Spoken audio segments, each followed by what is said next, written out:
വീണ്ടും വരുന്നവനായ നമ്മുടെ കർത്താവായ യേശുക്രിസ്തുവിന്റെ നിസ്തുല്യ നാമം മഹത്വപ്പെടുമാറാകട്ടെ.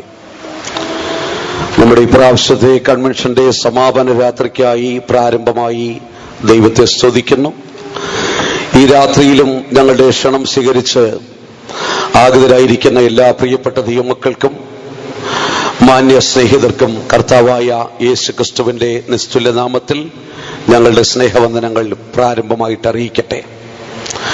ഇതുവരെയും ദൈവത്തിന്റെ സന്നിധിയിൽ വിവിധ നിലവാരത്തിൽ ദൈവിക അനുഗ്രഹങ്ങളെ പ്രാപിച്ചുകൊണ്ട് നമ്മൾ ദൈവത്തിലിരിക്കുകയായിരുന്നു. പ്രത്യാശയുടെ മനോഹരമായ പാട്ടുകൾ പാടി ദൈവത്തിൽ സന്തോഷിക്കുവാനും പരിശുദ്ധാത്മാവിന്റെ ശക്തിയാൽ നിറയപ്പെടുവാനും വലിയവനായ ദൈവം നമ്മെ സഹായിക്കുകയുണ്ടായി. അത്ഭുതകരമായ ഒരു വിടുതലിന്റെ സാക്ഷ്യവും നമ്മൾ ഇതിനകം ശ്രവിച്ചു. തുടർന്ന് നമുക്ക് ആവശ്യമാർന്ന ദൈവത്തിന്റെ ആലോചന ദൈവാത്മാവ് വെളിപ്പെടുത്തി തരുവാൻ പ്രാർത്ഥനയോടും ആത്മാവൊരുക്കത്തോടും ദൈവമക്കൾ ദൈവത്തിലായിരിക്കാൻ ഓർപ്പിച്ചുകൊണ്ട് തിരുവെഴുത്തിലേക്ക് നിങ്ങളുടെ ശ്രദ്ധയെ കർത്താവിൽ സദയം ക്ഷണിക്കട്ടെ. ഇന്ന് രാത്രിയിലെ നമ്മുടെ ധ്യാനത്തിനു വേണ്ടി ശമൂവേൽ പ്രവാചകന്റെ 1-ാം പുസ്തകം 9-ാം അധ്യായം അതിന്റെ 27-ാം വാക്യം വായിക്കാം. 1 ശമൂവേൽ 9-ാം അധ്യായം അതിന്റെ 27-ാം വാക്യം വായിക്കാം. പട്ടണത്തിന്റെ അറ്റത്തെത്തിയപ്പോൾ ശമൂവേൽ ശൗലിനോട്, ഭൃത്യൻ മുൻപേ കടന്നുപോകാൻ പറക. അവൻ കടന്നുപോയി, ഞാൻ എന്നോട് ദൈവത്തിന്റെ അരുളപ്പാട് അറിയിക്കേണ്ടതിന് നീ അല്പം നിൽക്ക എന്ന് പറഞ്ഞു. സംഭവബഹുലമായ ഒരു വർഷത്തിന്റെ സമാപ്തിയിലേക്ക് നമ്മൾ നടന്ന് അടുക്കുകയാകുന്നു ചെയ്യുന്നത്. മാനവ ഹൃദയങ്ങളിൽ ആശങ്കയുടെ കരുനിഴൽ ഈ വർഷത്തിന്റെ പ്രാരംഭം മുതൽ തന്നെ നിഴലിട്ട് നിൽക്കുന്ന കാഴ്ചയായിരുന്നു ലോകത്താകമാനം നമ്മൾ കണ്ടുകൊണ്ടിരുന്നത്. ഈ വർഷത്തിന്റെ സമാപ്തിയോടടുക്കുമ്പോഴും വിവിധ നിലവാരത്തിൽ പ്രകൃതി അതിന്റെ സംഹാര താണ്ഡവം അടുന്നതിലൂടെ നിരപരാധികളായ എത്രയോ മനുഷ്യർ ഭൂമുഖത്തു നിന്നും ഒരിമപ്പൊഴുതിൽ തുടച്ചു മാറ്റപ്പെടുവാൻ ഇടയായി തിരികെയുണ്ടായി. മനുഷ്യന്റെ മനസാക്ഷിയെ ഞെട്ടിപ്പിക്കുന്ന നിലവാരത്തിൽ മാനവകുലത്തിന്റെ ഹൃദയത്തിൽ എന്താണ് സംഭവിച്ചിരിക്കുന്നത് എന്ന് സംശയം ജനിക്കത്തക്ക നിലവാരത്തിൽ ഭയങ്കരമായ സംഭവങ്ങളെ കൊണ്ട് വർത്തമാന പത്രങ്ങൾ നിറയുന്ന കാഴ്ചകളും നമുക്ക് ഈ അടുത്ത ദിവസങ്ങളിൽ കാണുവാൻ സാധിക്കുന്നുണ്ട്. ഈ വർഷത്തിന്റെ സമാപന ഭാഗത്തേക്ക് നമ്മൾ കടന്നു വരുമ്പോൾ ദൈവമക്കളായ നമ്മുടെ ഓരോരുത്തരുടെയും ജീവിതത്തിൽ ഈ വർഷത്തിന്റെ ആരംഭം മുതൽ അവസാനം വരെയും ഇന്നുവരെയും നമ്മെ പോറ്റിപ്പുലർത്തിയവനായ ദൈവത്തെ തിരിഞ്ഞൊന്ന് ചിന്തിക്കുവാനും ധ്യാനിക്കുവാനും പ്രവാചകനായ ഹബക്കൂക്ക് ദൈവത്തിന്റെ സന്നിധിയിൽ പ്രാർത്ഥിക്കുന്നത് പോലെ, യഹോവേ, ആണ്ടുകൾ കഴിയും മുമ്പേ നിന്റെ പ്രവൃത്തിയെ ജീവിപ്പിക്കണമേ, നിന്റെ പ്രവൃത്തിയെ വെളിപ്പെടുത്തണമേ എന്ന് ദൈവത്തോട് പ്രാർത്ഥിക്കുവാനും കർത്താവ് നമ്മെ സഹായിക്കട്ടെ എന്ന് പ്രാർത്ഥിച്ചുകൊണ്ട് തിരുവെഴുത്തിലേക്ക് വായിച്ച കുറുവാക്യത്തിലേക്ക് നിങ്ങളുടെ ശ്രദ്ധയെ ഞാൻ മടക്കി ക്ഷണിക്കുകയാകുന്നു ചെയ്യുന്നത്. നമ്മൾ വായിച്ചത് വിശുദ്ധ ശമൂവേൽ പ്രവാചകന്റെ പുസ്തകത്തിൽ നിന്നാകുന്നു ഒരു വാക്യം ഇന്നത്തെ ധ്യാനത്തിന് വേണ്ടി തെരഞ്ഞെടുത്തിരിക്കുന്നത്. സത്യാവേദ പുസ്തകത്തിലെ 9-ാമത്തെ പുസ്തകമാകുന്നു ശമൂവേൽ പ്രവാചകന്റെ 1-ാം പുസ്തകം. യഹൂദന്മാരുടെ പരമ്പരാഗത മതഗ്രന്ഥമായിരിക്കുന്ന തൽമൂദിൽ ശമൂവേൽ പ്രവാചകന്റെ 1-2 പുസ്തകങ്ങളെ ഒരുമിച്ച് ചേർത്ത് ഒരൊറ്റ പുസ്തകമായിട്ടാണ് പരാമർശിച്ചിരിക്കുന്നത്. അപ്പോൾ തന്നെ തൽമൂദ് അർത്ഥശങ്കയ്ക്ക് ഇടയില്ലാത്ത വിധത്തിൽ വെളിപ്പെടുത്തി തരുന്നൊരു യാഥാർത്ഥ്യമുണ്ട്. ശമൂവേലിന്റെ പുസ്തകത്തിന്റെ എഴുത്തുകാരൻ ശമൂവേൽ പ്രവാചകൻ തന്നെയാകുന്നുവെന്ന് തൽമൂദ് അർത്ഥശങ്കയ്ക്കിടയില്ലാത്ത വിധത്തിൽ വെളിപ്പെടുത്തി തരുന്നത് നമുക്ക് കണ്ടെത്തുവാൻ സാധിക്കുന്നു. ക്രിസ്തുവിനെ മുമ്പ്, അതായത് BC 1050-നും 1030-നും ഇടയ്ക്കുള്ള കാലഘട്ടത്തിലാകുന്നു ശമൂവേൽ പ്രവാചകൻ ഈ പുസ്തകം എഴുതിയത് എന്ന് പൊതുവെ വേദപണ്ഡിതന്മാർ പരിഗണിച്ച് വരുന്നതായി നമുക്ക് മനസ്സിലാക്കുവാൻ സാധിക്കുന്നു. BC 1150-നും 1035-നും ഇടയ്ക്കുള്ളതായ ഏതാണ്ട് 115 വർഷ കാലഘട്ടത്തിലെ ഇസ്രായേൽ ചരിത്രത്തിന്റെ സംഹിതയാകുന്നു ഈ ശമൂവേൽ പ്രവാചകന്റെ 1-ാം പുസ്തകത്തിൽ ആലേഖനം ചെയ്തിരിക്കുന്നത് എന്ന് നമുക്ക് അത് പഠിക്കുമ്പോൾ മനസ്സിലാക്കുവാനായിട്ട് സാധിക്കുന്നുണ്ട്. ന്യായാധിപന്മാരുടെ ഭരണത്തിന് കീഴിൽ നിന്നും രാജാക്കന്മാരുടെ ഭരണത്തിലേക്കുള്ള ഇസ്രായേലിന്റെ ഭരണമാറ്റത്തിന്റെ ചരിത്രമാകുന്നു ശമൂവേൽ പ്രവാചകന്റെ പുസ്തകത്തിൽ ആരംഭിക്കുന്നത് എന്ന് നമുക്ക് കാണുവാനായിട്ട് കഴിയുന്നുണ്ട്. അതോടൊപ്പം തന്നെ ഇസ്രായേലിലെ അവരുടെ ചരിത്ര നേതാക്കന്മാരായിരുന്ന ദേശീയ നേതാക്കന്മാരായിരുന്ന ശമൂവേലിന്റെയും ശൗലിന്റെയും ദാവീദിന്റെയും ചരിത്രവും ഈ ശമൂവേൽ പ്രവാചകന്റെ 1-ാം പുസ്തകത്തിൽ ആലേഖനം ചെയ്തിരിക്കുന്നത് നമുക്ക് കണ്ടെത്തുവാനായിട്ട് സാധിക്കുന്നു. നമ്മൾ വായിച്ച കുറുവാക്യത്തിലേക്ക് നമ്മുടെ ശ്രദ്ധയെ നമ്മൾ കൊണ്ടുവരുമ്പോൾ അത് ഇസ്രായേലിന്റെ 1-ാമത്തെ രാജാവായിരുന്ന ശൗലിന്റെ ജീവിതത്തോടുള്ള ബന്ധത്തിൽ പരാമർശിച്ചിരിക്കുന്ന ഒരു വേദവാക്യമാണെന്ന് നമുക്ക് മനസ്സിലാക്കുവാൻ സാധിക്കുന്നു. ശമൂവേൽ പ്രവാചകന്റെ 1-ാം പുസ്തകം 9-ാം അധ്യായത്തിന്റെ 27-ാം വാക്യം ഒരിക്കൽ കൂടെ ശബ്ദമുയർത്തി നമുക്ക് വായിച്ചു നോക്കാം. പട്ടണത്തിന്റെ അറ്റത്തെത്തിയപ്പോൾ ശമൂവേൽ ശൗലിനോട്, ഫ്രിത്യൻ മുൻപേ കടന്നു പോകുവാൻ പറക. അവൻ കടന്നുപോയി, ഞാൻ നിന്നോട് ദൈവത്തിന്റെ അരുളപ്പാട് അറിയിക്കേണ്ടതിന് നീ അല്പം നിൽക്ക എന്ന് പറഞ്ഞു. ഒത്നിയേൽ മുതൽ ശമൂവേൽ പ്രവാചകൻ വരെ ഏതാണ്ട് 20ഓളം ജഡ്ജസ് അഥവാ ന്യായാധിപന്മാരാൽ ഇസ്രായേൽ ജനം നടത്തപ്പെട്ടുവെന്ന് ദൈവത്തിന്റെ വചനം പഠിക്കുമ്പോൾ നമുക്ക് ഇസ്രായേലിലെ ചരിത്രത്തിൽ കാണുവാനായിട്ട് സാധിക്കണം. എന്നാൽ ഈ ന്യായാധിപന്മാരാകുന്ന ആത്മീക നേതാക്കന്മാരുടെ ഭരണത്തിൻ കീഴിൽ ഇസ്രായേൽ മുന്നോട്ട് പോകുമ്പോൾ ഫിലിസ്ത്യർ ശക്തി പ്രാപിക്കുന്നത് കണ്ട് ഭയപ്പെട്ടതായ ഇസ്രായേൽ ജനം ശമൂവേൽ പ്രവാചകനോട് അവർക്ക് സകല ജാതികൾക്കും ഉള്ളതുപോലെ ഒരു രാജാവിനെ വാഴിച്ചു തരണമെന്നും ശക്തനായ ഒരു രാജാവിനാൽ ഭരിക്കപ്പെടുവാൻ അവർ ആഗ്രഹിക്കുന്നുവെന്നും അവർ അറിയിക്കുകയുണ്ടായി. പക്ഷേ അവരുടെ ഈ ആഗ്രഹം സർവശക്തനായ ദൈവത്തിനും അവരുടെ ന്യായാധിപനായിരുന്ന ശമൂവേലിനും ഒരുപോലെ ദുഃഖത്തിന് കാരണമായി തീർന്നു. ദൈവം ശമൂവേലിന്റെ സങ്കടാവസ്ഥ കണ്ടിട്ട് ശമൂവേലിനോട് ഇപ്രകാരം അരുളി ചെയ്തു, ശമൂവേലേ, ഞാൻ അവരുടെ രാജാവായി ഇരിക്കാതിരിക്കത്തക്കവണ്ണം അവർ എന്നെയാണ് തള്ളിക്കളഞ്ഞിരിക്കുന്നത്, നിന്നെയല്ല തള്ളിക്കളഞ്ഞിരിക്കുന്നത് എന്ന് പറഞ്ഞ് ശമൂവേലിനെ സർവശക്തനായ ദൈവം തമ്പുരാൻ ആശ്വസിപ്പിച്ചിട്ട് ഇസ്രായേലിൽ ഒരു രാജാവിനെ വാഴിക്കുവാനുള്ള അധികാരവും ഉത്തരവാദിത്വവും ശമൂവേൽ പ്രവാചകനെ ഏൽപ്പിക്കുന്നത് നമുക്ക് കണ്ടെത്തുവാനായിട്ട് സാധിക്കുന്നുണ്ട്. ഇസ്രായേലിലെ 12 ഗോത്രങ്ങളിൽ രാജകീയ ഗോത്രം യഹൂദ ആയിരുന്നെങ്കിലും ഇസ്രായേൽ രാജസ്ഥാനത്തേക്ക് ആദ്യമായി തെരഞ്ഞെടുക്കപ്പെട്ടത് ഏറ്റവും എളിയ ഗോത്രമായിരുന്ന ബെന്യാമിൻ ഗോത്രത്തിൽ നിന്നാകുന്നുവെന്ന് നമുക്ക് വേദപുസ്തക ചരിത്രം പഠിക്കുമ്പോൾ മനസ്സിലാക്കുവാനായിട്ട് സാധിക്കുന്നു. ബെന്യാമിൻ ഗോത്രത്തിലെ ധനാഢ്യനായിരുന്ന കീസ് എന്ന് പറയുന്ന ഒരു പ്രമാണിയുടെ മകനായിരിക്കുന്ന ശൗൽ എന്ന് പറയുന്ന കോമള രുപിയും അരോഗ ദൃഢഗാത്രനും ദീർഘകായകനുമായ പുരുഷൻ അപ്പന്റെ കാണതായ കഴുതകളെ തേടി അലഞ്ഞ് ഒടുവിൽ ഉത്തരം കണ്ടെത്തുവാൻ കഴിയാതെ അരുളപ്പാട് തേടി ശമൂവേൽ പ്രവാചകന്റെ മുൻപിലേക്ക് കടന്നു ചെല്ലുന്നതായ ഒരു സന്ദർഭത്തെ ദൈവത്തിന്റെ വചനത്തിൽ കാണുവാൻ സാധിക്കുന്നു.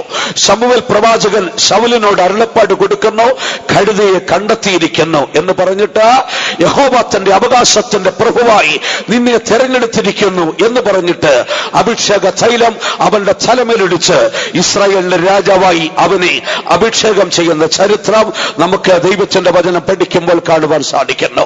അങ്ങനെ ശമൂവേൽ ശൗലിനെ അഭിഷേകം ചെയ്ത അനന്തരം ശമൂവേലിനെ കൂട്ടിക്കൊണ്ടുപോയി മിസ്പയിലേക്ക് കൂട്ടിക്കൊണ്ടുപോയിട്ട് ഇസ്രായേൽ ജനതയിൽ ആരാകുന്നു രാജാവായിരിക്കുവാൻ അവകാശപ്പെട്ടവൻ എന്നറിയുവാൻ ചീട്ടിട്ട് ഒടുവിൽ ചീട്ട് ശൗലിന്റെ പേർക്ക് വീണിട്ട് അവന്റെ രാജസ്ഥാനം സ്ഥിരീകരിക്കപ്പെടുന്നത് നമുക്ക് കണ്ടെത്തുവാനായി സാധിക്കുന്നു. അനന്തരം ഗിലെയാദിൽ പാളയമിറങ്ങിയ അമ്മോന്യരെ ദൈവാത്മ പ്രേരിതനായി ശക്തനായ ശൗൽ ആക്രമിച്ച് കീഴ്പ്പെടുത്തുന്നതോടുകൂടെ ജനം ഒന്നടങ്ക ശൗലിന്റെ പിന്നിൽ അണിനിരക്കുകയും അങ്ങനെ ഒടുവിൽ അവനെ ഗിൽഗാലിൽ വെച്ച് ഇസ്രായേലിന്റെ രാജാവായി വാഴിക്കുകയും ചെയ്യുന്നു. ശൗൽ ഇസ്രായേലിന്റെ രാജാവായി വാഴിക്കപ്പെട്ട അനന്തരം ശമൂവേൽ പ്രവാചകൻ ഒരു വിടവാങ്ങൽ ഹൃദയഭേദകമായ ഒരു വിടവാങ്ങൽ പ്രസംഗത്തിലൂടെ അധികാരം ശൗലിന് കൈമാറിയിട്ട് അവൻ രാജഭരണത്തിൽ നിന്ന് രാജ്യത്തിന്റെ പൊതുകാര്യത്തിൽ നിന്ന് മാറി നിൽക്കുന്നതായി ദൈവത്തിന്റെ വചനം പഠിക്കുമ്പോൾ നമുക്ക് മനസ്സിലാക്കുവാൻ സാധിക്കുന്നുണ്ട്. പിന്നീട് ശൗൽ രാജാവിന്റെ ഭരണകാലഘട്ടത്തെ കുറിച്ച് നമ്മൾ പഠിച്ചു കഴിഞ്ഞാൽ സംഘർഷപൂരിതമായ ഒരു ദീർഘകാലയളവിനെ കുറിച്ച് നമുക്ക് വേദപുസ്തക ചരിത്രത്തിൽ പഠിക്കുവാൻ സാധിക്കും. ആ ചരിത്രത്തിലേക്ക് ഈ സന്ദർഭത്തിൽ ഞാൻ കടന്നു പോകുവാൻ താല്പര്യപ്പെടുന്നില്ല. എന്നാൽ വായിച്ച കുറുവാക്യത്തിലേക്ക് നിങ്ങളുടെ ശ്രദ്ധയെ ഞാൻ കൊണ്ടുവരുവാൻ വീണ്ടും താല്പര്യപ്പെടുകയാകുന്നു ചെയ്യുന്നത്. അപ്പന്റെ കാണാതായ കഴുതകളെ തേടി അലഞ്ഞ് അവനൊടുവിൽ ആലോചന ചോദിച്ച് ശമൂവേൽ ശമൂവേൽ പ്രവാചകന്റെ അടുക്കൽ എത്തി. ശമൂവേൽ പ്രവാചകന്റെ അടുക്കൽ എത്തുമ്പോൾ ഇസ്രായേലിന്റെ അവകാശത്തിന്റെ പ്രഭുവായി ദൈവത്താൽ നിയുക്തനായിരിക്കുന്ന പുരുഷൻ ഇത് തന്നെയെന്ന് ദൈവാത്മാവിൽ ഗ്രഹിച്ചതായ ശമൂവേൽ അവന്റെ അടുത്ത് വന്നിരിക്കുന്ന ശൗലിനോട് ഇപ്രകാരം പറയുന്ന ഒരു വാക്കാണ് നമ്മൾ ഇന്ന് ധ്യാനത്തിന് വേണ്ടി തെരഞ്ഞെടുത്തത്. അവിടെ ശമൂവേൽ പ്രവാചകൻ ശൗലിനോട് പറയുകയാകുന്നു, നിന്റെ ഭൃത്യനോട് അല്പം മുന്നോട്ട് കടന്നു പോകുവാൻ നീ പറഞ്ഞാട്ടെ. ആ ഭൃത്യൻ മുന്നോട്ട് കടന്നുപോയി കഴിഞ്ഞപ്പോൾ ശമൂവേൽ പ്രവാചകൻ പറയുന്നു, യഹോവയുടെ അരുളപ്പാട് നിന്നോട് അറിയിക്കേണ്ടതിന് നീ അല്പം നിൽക്കുവാൻ പറയുന്നു. അങ്ങനെ ശമൂവേൽ പ്രവാചകന്റെ ആലോചന കേട്ടിട്ട് ശൗൽ ശമൂവേൽ പ്രവാചകന്റെ മുൻപിൽ നിൽക്കുമ്പോൾ തൈലാഭിഷേകം കൊണ്ട് അഭിഷിക്തനായി തീർന്ന ശൗൽ ഗിൽഗാലിൽ ചെന്ന് രാജ്യത്വം ഏറ്റെടുക്കുന്നത് വരെ അവന്റെ ജീവിതത്തിൽ കടന്നു പോകേണ്ട, അവൻ അനുഷ്ഠിക്കേണ്ട 4 ദൈവികമായ അരുളപ്പാടുകൾ ഇതാ ശമൂവേൽ പ്രവാചകൻ ശൗലിന് കൈമാറുന്നതായി അതിന്റെ 10-ാം അധ്യായം 2 മുതൽ 8 വരെയുള്ള വാക്യങ്ങൾ പഠിക്കുമ്പോൾ നമുക്ക് മനസ്സിലാക്കുവാൻ സാധിക്കുന്നു. അങ്ങനെ ശമൂവേൽ പ്രവാചകൻ ശൗലിന് 4 ദൈവിക അരുളപ്പാടുകൾ കൊടുക്കുന്നു. ഈ അരുളപ്പാടുകൾ കൊടുക്കുമ്പോൾ ഈ അരുളപ്പാടുകൾക്ക് നിശ്ചയമായിട്ടും ഇസ്രായേൽ ചരിത്രവുമായിട്ട് ബന്ധമുള്ളതായി കാണുവാൻ സാധിക്കുന്നു.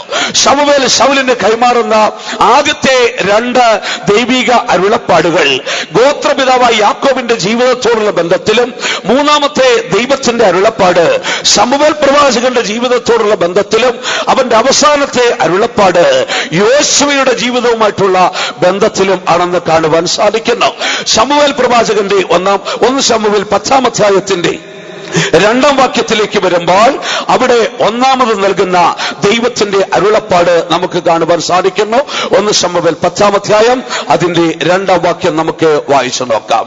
നീ ഇന്ന് എന്നെ പിരിഞ്ഞു പോകുമ്പോൾ ബെന്യാമിന്റെ അതിരിങ്കിലെ സെൽസഹിൽ റാഹേലിന്റെ കല്ലറയ്ക്കരികെ വെച്ച് 2 ആളെ കാണും. അവിടെ പറയുന്നു, ശൗലേ, നീ ഇന്ന് എന്നെ പിരിഞ്ഞു പോകുമ്പോൾ ബെന്യാമീന്റെ അതിരിങ്കൽ വെച്ച് സെൽസഹിൽ റാഹേലിന്റെ കല്ലറത്തൂണിന്റെ അരികിൽ വെച്ച് 2 പുരുഷന്മാരെ കാണുവാൻ ഇടയായിത്തീരും. ഈ 2 പുരുഷന്മാർ നിന്നെ കണ്ടിട്ട് പറയും, അപ്പന്റെ കഴുതകളെയൊക്കെ കെട്ടി, പക്ഷേ എന്റെ മകന് വേണ്ടി ഞാൻ എന്തു ചെയ്യുമെന്ന് ഓർത്ത് അപ്പൻ നിന്നെ ചൊല്ലി ദുഃഖിച്ചുകൊണ്ടിരിക്കുന്നുവെന്ന് ആ 2 പേർ നിന്നോട് പറയും. അതാകുന്നു ശമൂവേൽ ശൗലിന് കൊടുത്ത 1-ാമത്തെ അരുളപ്പാട്. 2-ാമത്തെ അരുളപ്പാടിലേക്ക് വരുമ്പോൾ അതിന്റെ 10-ാം അധ്യായത്തിന്റെ 3-ാം വാക്യത്തിലേക്ക് വരുമ്പോൾ അവിടെ ശമൂവേൽ ശൗലിനോട് വീണ്ടും പറയുന്നു, അവിടെ നിന്ന് നീ മുന്നോട്ട് കടന്നു പോകുമ്പോൾ താബോരിൽ കരുവേലകത്തിന്റെ അടുക്കൽ നീ എത്തിച്ചേരും. നീ താബോരിൽ കരുവേലകത്തിന്റെ അടുക്കൽ എത്തിച്ചേരുമ്പോൾ ഇത് ബഥേലിൽ യാഗം കഴിക്കുവാൻ പോകുന്ന 3 പുരുഷന്മാർ നിനക്ക് എതിർപ്പെടും. അതിൽ ഒരുത്തന്റെ കയ്യിൽ 3 കുഞ്ഞാടുണ്ട്, മറ്റൊരുത്തന്റെ കയ്യിൽ 3 അപ്പമുണ്ട്, മറ്റൊരുത്തന്റെ കയ്യിൽ 1 തുരുത്തി വീഞ്ഞും ഉണ്ട്. അവർ നിന്നോട് കുശലം പറഞ്ഞനന്തരം അവർ നിനക്ക് 2 അപ്പം തരും, നീ അത് വാങ്ങിച്ചു കൊള്ളണം. അത് 2-ാമത്തെ അരുളപ്പാട്. അതും കഴിഞ്ഞിട്ട് ശമൂവേൽ പ്രവാചകന്റെ 1-ാം പുസ്തകം 10-ാം അധ്യായം 5-ാം വാക്യത്തിലേക്ക് വരുമ്പോൾ അവിടെ ശമൂവേൽ തന്റെ ജീവിതവുമായിട്ടുള്ള ബന്ധത്തിൽ 3-ാമത്തെ അരുളപ്പാട് അറിയിക്കുന്നു. അവിടെ ശമൂവേൽ പറയുകയാണ്, നീ അതിനുശേഷം ഫെലിസ്ത്യരുടെ പട്ടാളമുള്ള ദൈവഗിരിയിലേക്ക് കടന്നു ചെല്ലും. നീ ദൈവഗിരിയിലേക്ക് കടന്നു ചെല്ലുമ്പോൾ അവിടെ നിന്നും വീണയും തപ്പും കുടലും കിന്നരവും വായിച്ചുകൊണ്ട് പ്രവാചകന്മാർ നിന്നെ എതിരിടുന്നത് നിനക്ക് കാണുവാൻ സാധിക്കും. അവർ പരിശുദ്ധാത്മാവിനാൽ നിറയപ്പെട്ടവരായിരിക്കും. അവർ പ്രവചിച്ചുകൊണ്ടേ ഇരിക്കും. ആ പ്രവചിക്കുന്ന പരിശുദ്ധാത്മാവിന്റെ യോഗ്യതരായ പ്രവാചകന്മാർ നിന്റെ അടുക്കൽ എത്തുമ്പോൾ ദൈവത്തിന്റെ ആത്മാവ് ശക്തിയോടെ നിന്റെ മേൽ ഇറങ്ങി വരുവാൻ ഇടയായിത്തീരും. നീ ആൾ മാറിയതുപോലെ ആയിത്തീരും. നീയും ശക്തിയോടെ പ്രവചിക്കും.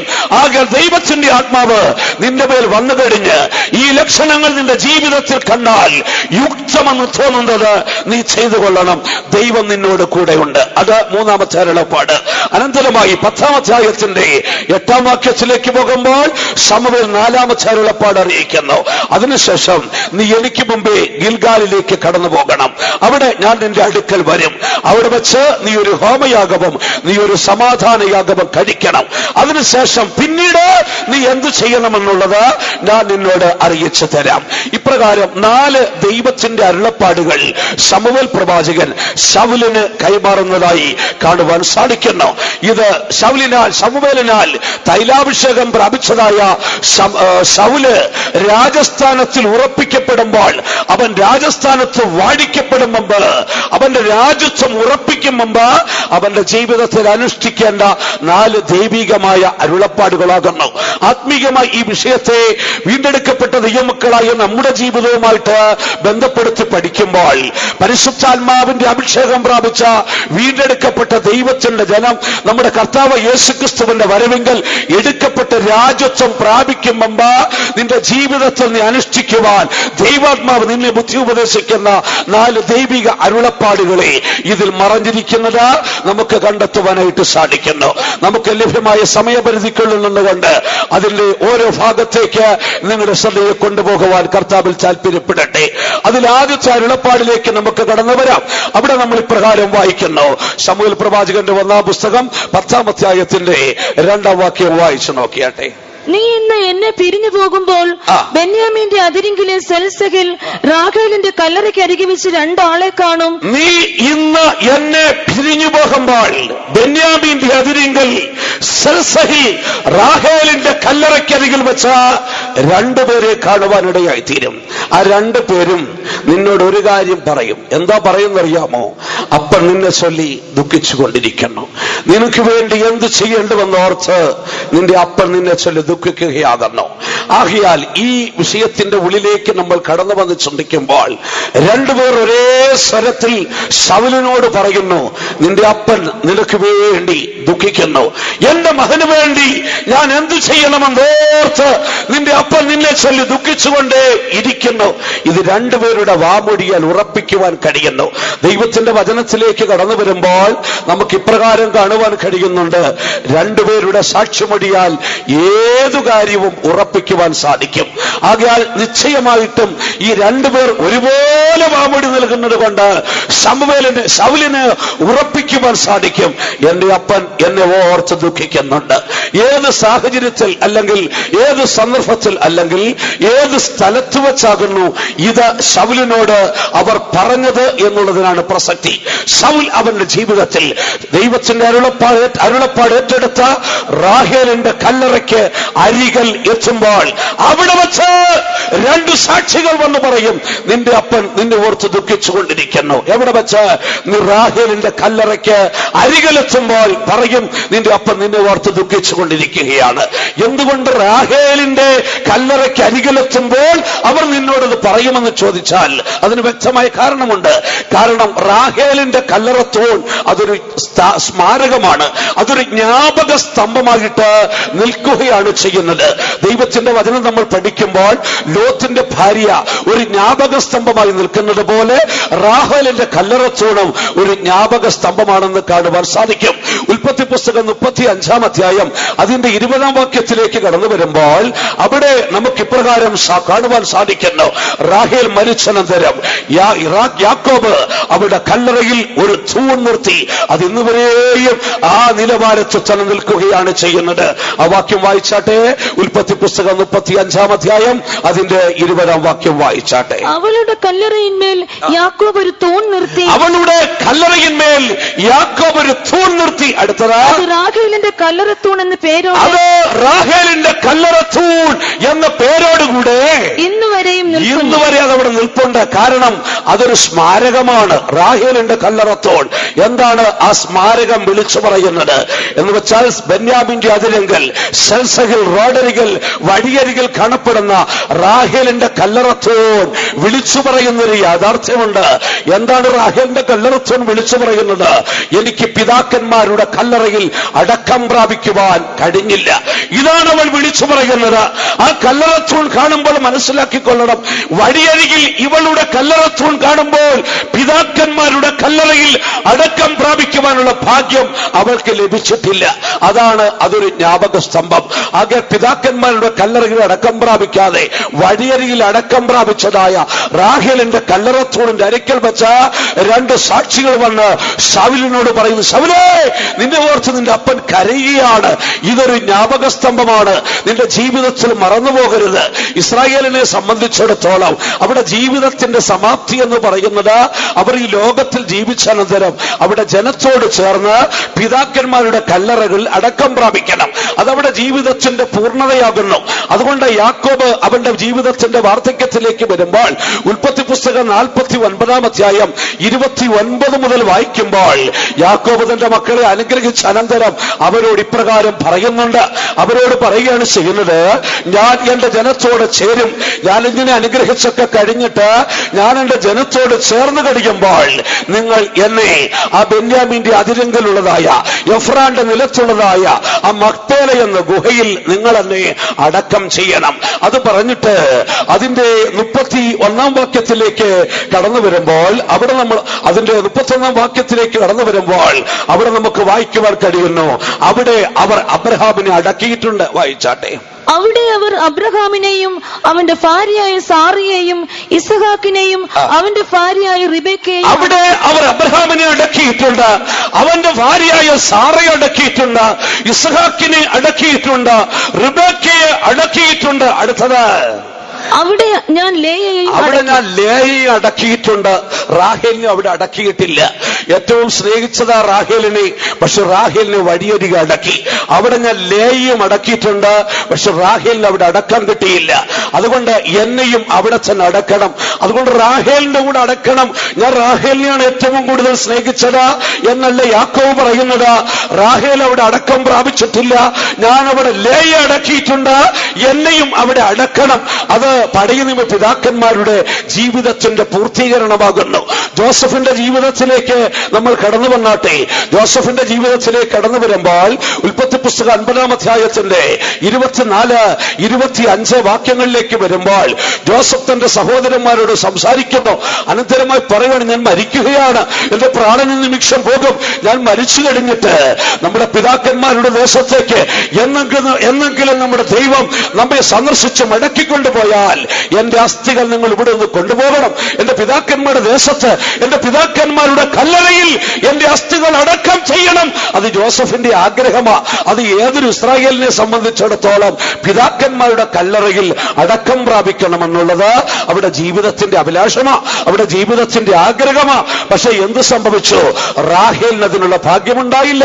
അവളെ വഴിയരികിൽ സെൻസകിൽ ബെന്യാമീന്റെ അതിരിങ്കലുള്ളതായ വഴിയരികിൽ അവളെ അടക്കി. അവളെ അടക്കിയിരിക്കുന്ന കല്ലറയിൽ ഒരു തൂൺ നിർത്തി ലോകത്തിന്റെ മുമ്പിൽ ഒരടയാളമായിട്ട് നിർത്തിയിരിക്കുകയാ. കാണുന്നവരൊക്കെ ഈ കല്ലറ തൂൺ കണ്ട് പലതും പഠിക്കുവാനുണ്ട്. ഇവർക്ക് പിതാക്കന്മാരുടെ കല്ലറയിൽ അടക്കം പ്രാപിക്കുവാൻ കഴിഞ്ഞില്ല. എന്തുകൊണ്ട് റാഹേലിന് പിതാക്കന്മാരുടെ കല്ലറയിൽ അടക്കം പ്രാപിക്കുവാൻ കഴിഞ്ഞില്ല?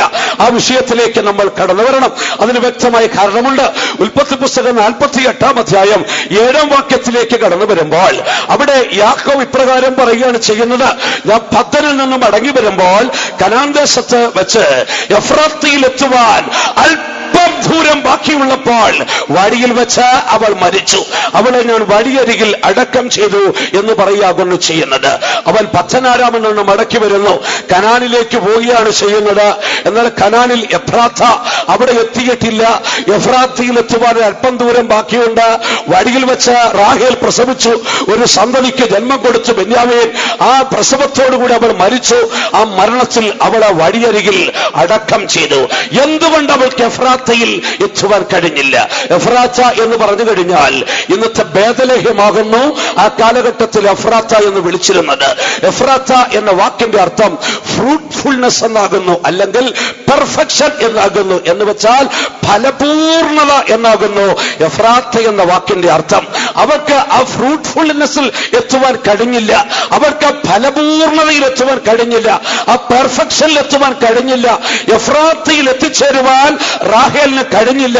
അതിനു മുമ്പ് ഒരല്പ ദൂരം ബാക്കിയുള്ളപ്പോൾ വഴിയിൽ വെച്ചവൾ മരിക്കുവാൻ ഇടയായി തീർന്നു. അവളെ വഴിയരികിൽ അടക്കം ചെയ്തു.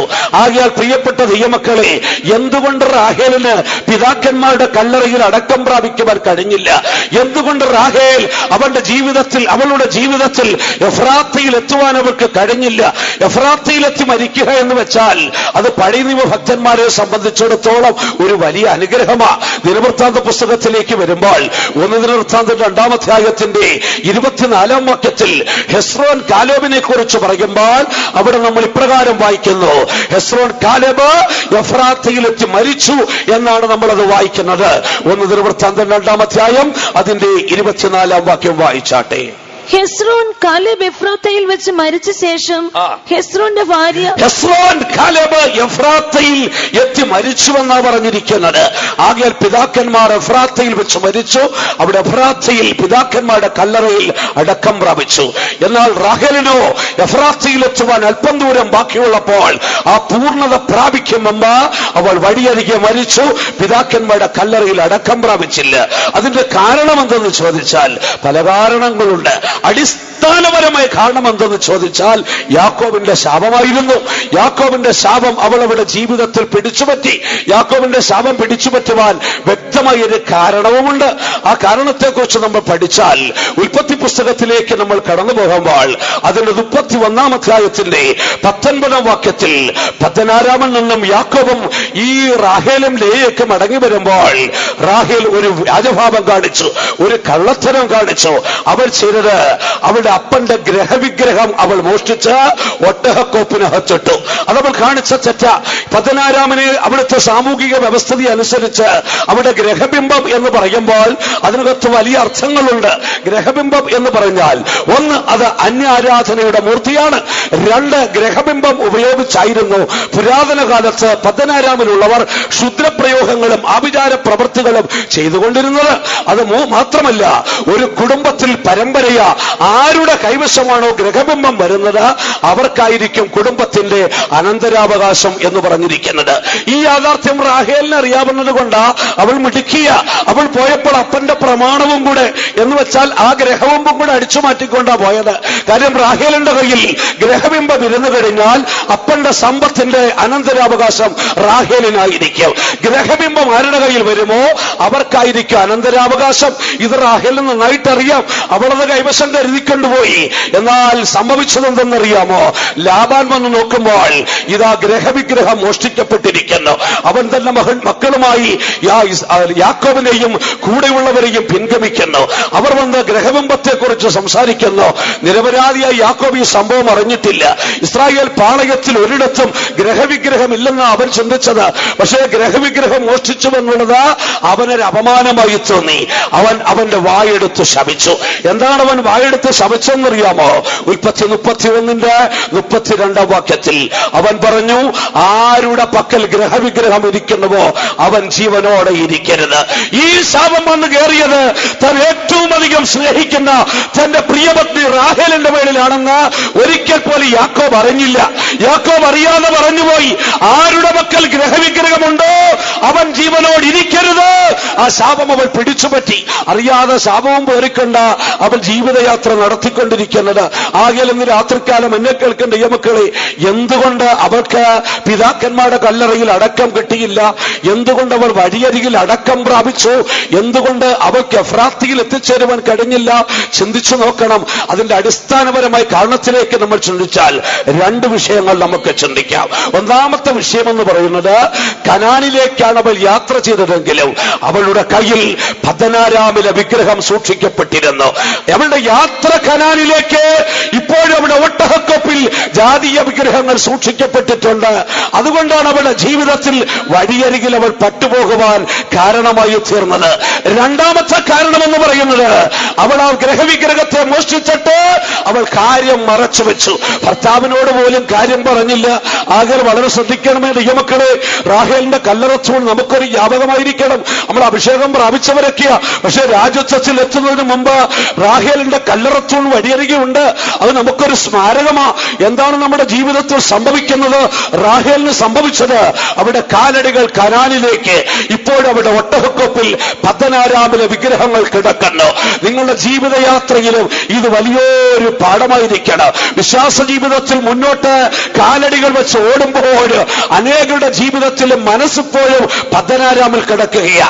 പദ്ദനാരാമിലെ വിഗ്രഹങ്ങളെ അവർ വിട്ടുകളഞ്ഞിട്ടില്ല. കാലടികൾ കനാനിലേക്ക്.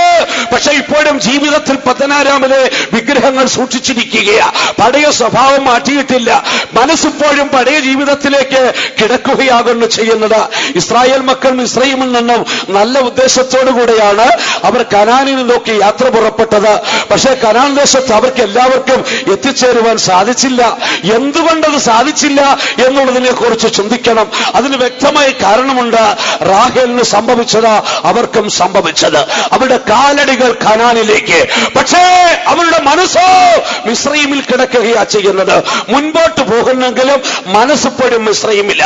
ജീവിതയാത്രയിൽ എന്തെങ്കിലും ഒരു പ്രതികൂലം നേരിട്ടാൽ മതി, ഒരു പ്രതിസന്ധി നേരിട്ടാൽ മതി, ഉടൻ അവർ പറയാൻ തുടങ്ങും, അയ്യോ പണ്ട് മിസ്രയീമിലായിരുന്നപ്പോൾ ഞങ്ങൾക്ക് എത്ര നന്നായിരുന്നു. ഈ മരുഭൂമി യാത്രയിൽ കനാനിലേക്കുള്ള ജീവിത വഴിയിൽ ഒരല്പം ഭക്ഷണത്തിന് പരാജയം വന്നു. ഒരു വിശപ്പ് സഹിക്കാൻ കഴിയാത്ത അവസ്ഥ, ഭക്ഷണം ലഭിച്ചില്ല. ഉടനെ അവർ മിസ്രയീമിനെ ചിന്തിച്ചിട്ട് പറഞ്ഞു, മിസ്രയീമിൽ വെച്ച് ഞങ്ങൾ വില കൂടാതെ തിന്നിട്ടുള്ള ചിറ്റുള്ളി, മിസ്രയീമിൽ വെച്ച് ഞങ്ങൾ അനുഭവിച്ചിട്ടുള്ള കോവയ്ക്ക, ഇതൊക്കെ അങ്ങോട്ട് ചിന്തിച്ച് അതിനെക്കുറിച്ച് വാചാലമായി. വീണ്ടും പോകുന്ന വഴിക്ക് അവർക്ക് ഇറച്ചി കിട്ടിയില്ല. ഉടനെ അവർ പറഞ്ഞു, മിസ്രയീമിൽ ഞങ്ങൾക്ക് ഇറച്ചിക്കലങ്ങളുടെ അരിക്കല ഞങ്ങൾ ഇരുന്നത്. പോകുന്ന വഴിക്ക് അവർ ചെങ്കടലിന്റെ മുൻപിലെത്തി. അപ്പോഴവർ പറയുന്നത്, നമുക്ക് തിരിച്ചു പോകാം, നമുക്ക് വീണ്ടും ഈജിപ്തിൽ പോയി അവിടെ അടിമത്തം സ്വീകരിച്ച് അവിടെ മരിച്ചാൽ മതി. സ്തോത്രം. എന്നെ കേൾക്കുന്ന ദൈവമക്കളെ, ജീവിത വഴിയിൽ പ്രതിസന്ധി നേരിട്ടപ്പോഴൊക്കെ അവർ വിട്ടുപോകുന്നതിനെ ഓർത്തു, അവർ ഈജിപ്തിനെ ഓർത്തു. നമ്മുടെ ജീവിതത്തിൽ അതാ സംഭവിക്കുന്നത്. റാഹേലിന്റെ ജീവിതത്തിലും അതാ സംഭവിച്ചത്. അവർ കനാനിലേക്ക് യാത്ര തിരിച്ചത്. പക്ഷേ സംഭവിച്ചത് എന്തെന്നറിയാമോ? അവിടെ ജീവിതത്തിൽ ഇപ്പോഴും പദ്ദനാരാമിനെ വിട്ടിട്ടില്ല. അതവിടെ ഒട്ടകക്കൊപ്പിൽ സൂക്ഷിച്ചിരിക്കുക. നമ്മുടെ ജീവിതത്തിൽ അതൊരു നല്ല ഉദ്ദേശത്തോടെ നമ്മൾ ഏറ്റെടുത്തുകൊള്ളണം. നമ്മുടെ കാലടികൾ മുന്നോട്ട് വെച്ച് യാത്ര ചെയ്യുമ്പോൾ ഒരുപക്ഷേ നിങ്ങൾ മുൻപ് വളരെ സൗകര്യങ്ങളോടുകൂടിയ വളരെ ആഡംബരപൂർണമായ ജീവിതം നയിച്ചിരിക്കാം. കുലീനമായ തറവാട്ടിലായിരിക്കാം ജനിച്ചത്. പാരമ്പര്യമായ ക്രിസ്തീയ വിശ്വാസത്തിലായിരിക്കാം നിങ്ങൾ ജനിച്ചു വളർന്നത്. അതിന്റെ എല്ലാ മഹത്വവും നിങ്ങൾ അനുഭവിച്ചിട്ടായിരിക്കാം ഈ സ്വർഗീയ കനാനെ നോക്കി ഈ മരുഭൂപ്രയാണം ചെയ്യുന്നത്. പക്ഷെ ജീവിത വഴിയിൽ പ്രയാസങ്ങൾ വരുമ്പോൾ തിരിഞ്ഞു നോക്കരുത്. മുന്നോട്ട് യാത്ര ചെയ്യുന്ന നിന്റെ ഒട്ടകക്കൊപ്പിനകത്ത് പദ്ദനാരാമിലെ വിഗ്രഹങ്ങൾ കിടക്കരുത്. അതുകൊണ്ട് വിശുദ്ധ പൗലോസ് കൊരിന്ത്യ സഭയ്ക്ക് ലേഖനം എഴുതുമ്പോൾ ഇപ്രകാരം പറയുന്നു. കൊരിന്ത്യർക്കെതിരെ 2-ാം ലേഖനം 7-ാം അധ്യായത്തിന്റെ 12-ാം വാക്യമാണെന്ന് തോന്നുന്നു. അവിടെ ഇപ്രകാരം വിശുദ്ധ പൗലോസ് പറയുന്നു, ദൈവഹിത പ്രകാരമുള്ള ദുഃഖം അനുതാപം വരാത്ത മാനസാന്തരത്തെ രക്ഷയ്ക്ക് വേണ്ടി ഉളവാക്കും. എന്ന് വെച്ചാൽ ജീവിത വഴിയിൽ ദുഃഖം നേരിടുമ്പോൾ മാനസാന്തരത്തെ കുറിച്ച് അനുദപിക്കരുത്. ഇന്ന് പലരുടെയും ജീവിതത്തിൽ സംഭവിക്കുന്നത്, ജീവിത വഴിയിൽ എന്തെങ്കിലും കഷ്ടം നേരിട്ടാൽ മതി, ഒരു പ്രതിസന്ധി നേരിട്ടാൽ മതി, ഒരു രോഗം പിടിവിട്ടാൽ മതി, ഉടനെ മാനസാന്തരത്തെ കുറിച്ച് അനുദപിക്കും.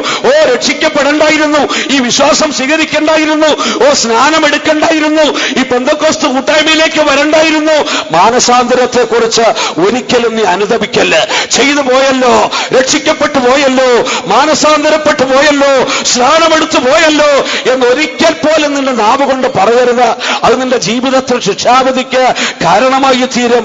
അതുകൊണ്ട് വിശുദ്ധ പൗലോസ് ഇപ്രകാരം പറയുന്നു. ഫിലിപ്പി ലേഖനം 3-ാം അധ്യായം അതിന്റെ 14-ാം വാക്യത്തിലേക്ക് വരുമ്പോൾ വിശുദ്ധ പൗലോസ് ഇപ്രകാരം പറയുന്നു, ഒന്ന് ഞാൻ ചെയ്യുന്നു. എന്താണ് ഞാൻ എന്റെ ജീവിതത്തിൽ ചെയ്യുന്നത്?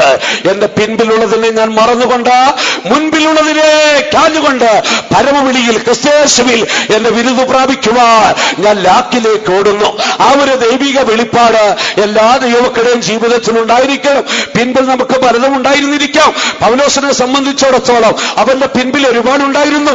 നല്ല കുലീനത്വമുള്ള ഒരു കുടുംബമുണ്ടായിരുന്നു, സമ്പന്നമായൊരു തറവാടുണ്ടായിരുന്നു, ലോകത്തിൽ ഏറ്റവും വലിയ വിദ്യാഭ്യാസം ഉണ്ടായിരുന്നു, സമൂഹത്തിൽ ഉന്നതമായ സ്റ്റാറ്റസ് ഉണ്ടായിരുന്നു, മഹാപുരോഹിതന്മാരുടെ അധികാരപത്രം ഉണ്ടായിരുന്നു. ഇതൊക്കെ വെച്ച് അനുഭവിച്ച പൗലോസ് ഈ വിശ്വാസ മാർഗത്തിന്റെ കഷ്ടതയുടെ, ഉപദ്രവത്തിന്റെ, പട്ടിണിയുടെ ഈ തീച്ചൂളയിലൂടെ കടന്നു പോകുമ്പോൾ അവൻ പറയുന്നു, ഞാൻ ഒരു കാര്യം ചെയ്യുന്നു. എന്താണ് ഞാൻ ചെയ്യുന്നറിയാമോ? ഞാൻ മുൻപിലേക്ക് ഓടുമ്പോൾ, എന്റെ പരമവിളിയുടെ വിരുദ് പ്രാപിക്കുവാൻ ലാക്കിലേക്ക് ഞാൻ ഓടുമ്പോൾ എന്റെ പിൻപിൽ ഞാൻ വിട്ടുപോകുന്നതിനെ പിന്നീട് ഓർത്തിട്ടില്ല. അതിനെ ഞാൻ മറക്കുന്നു.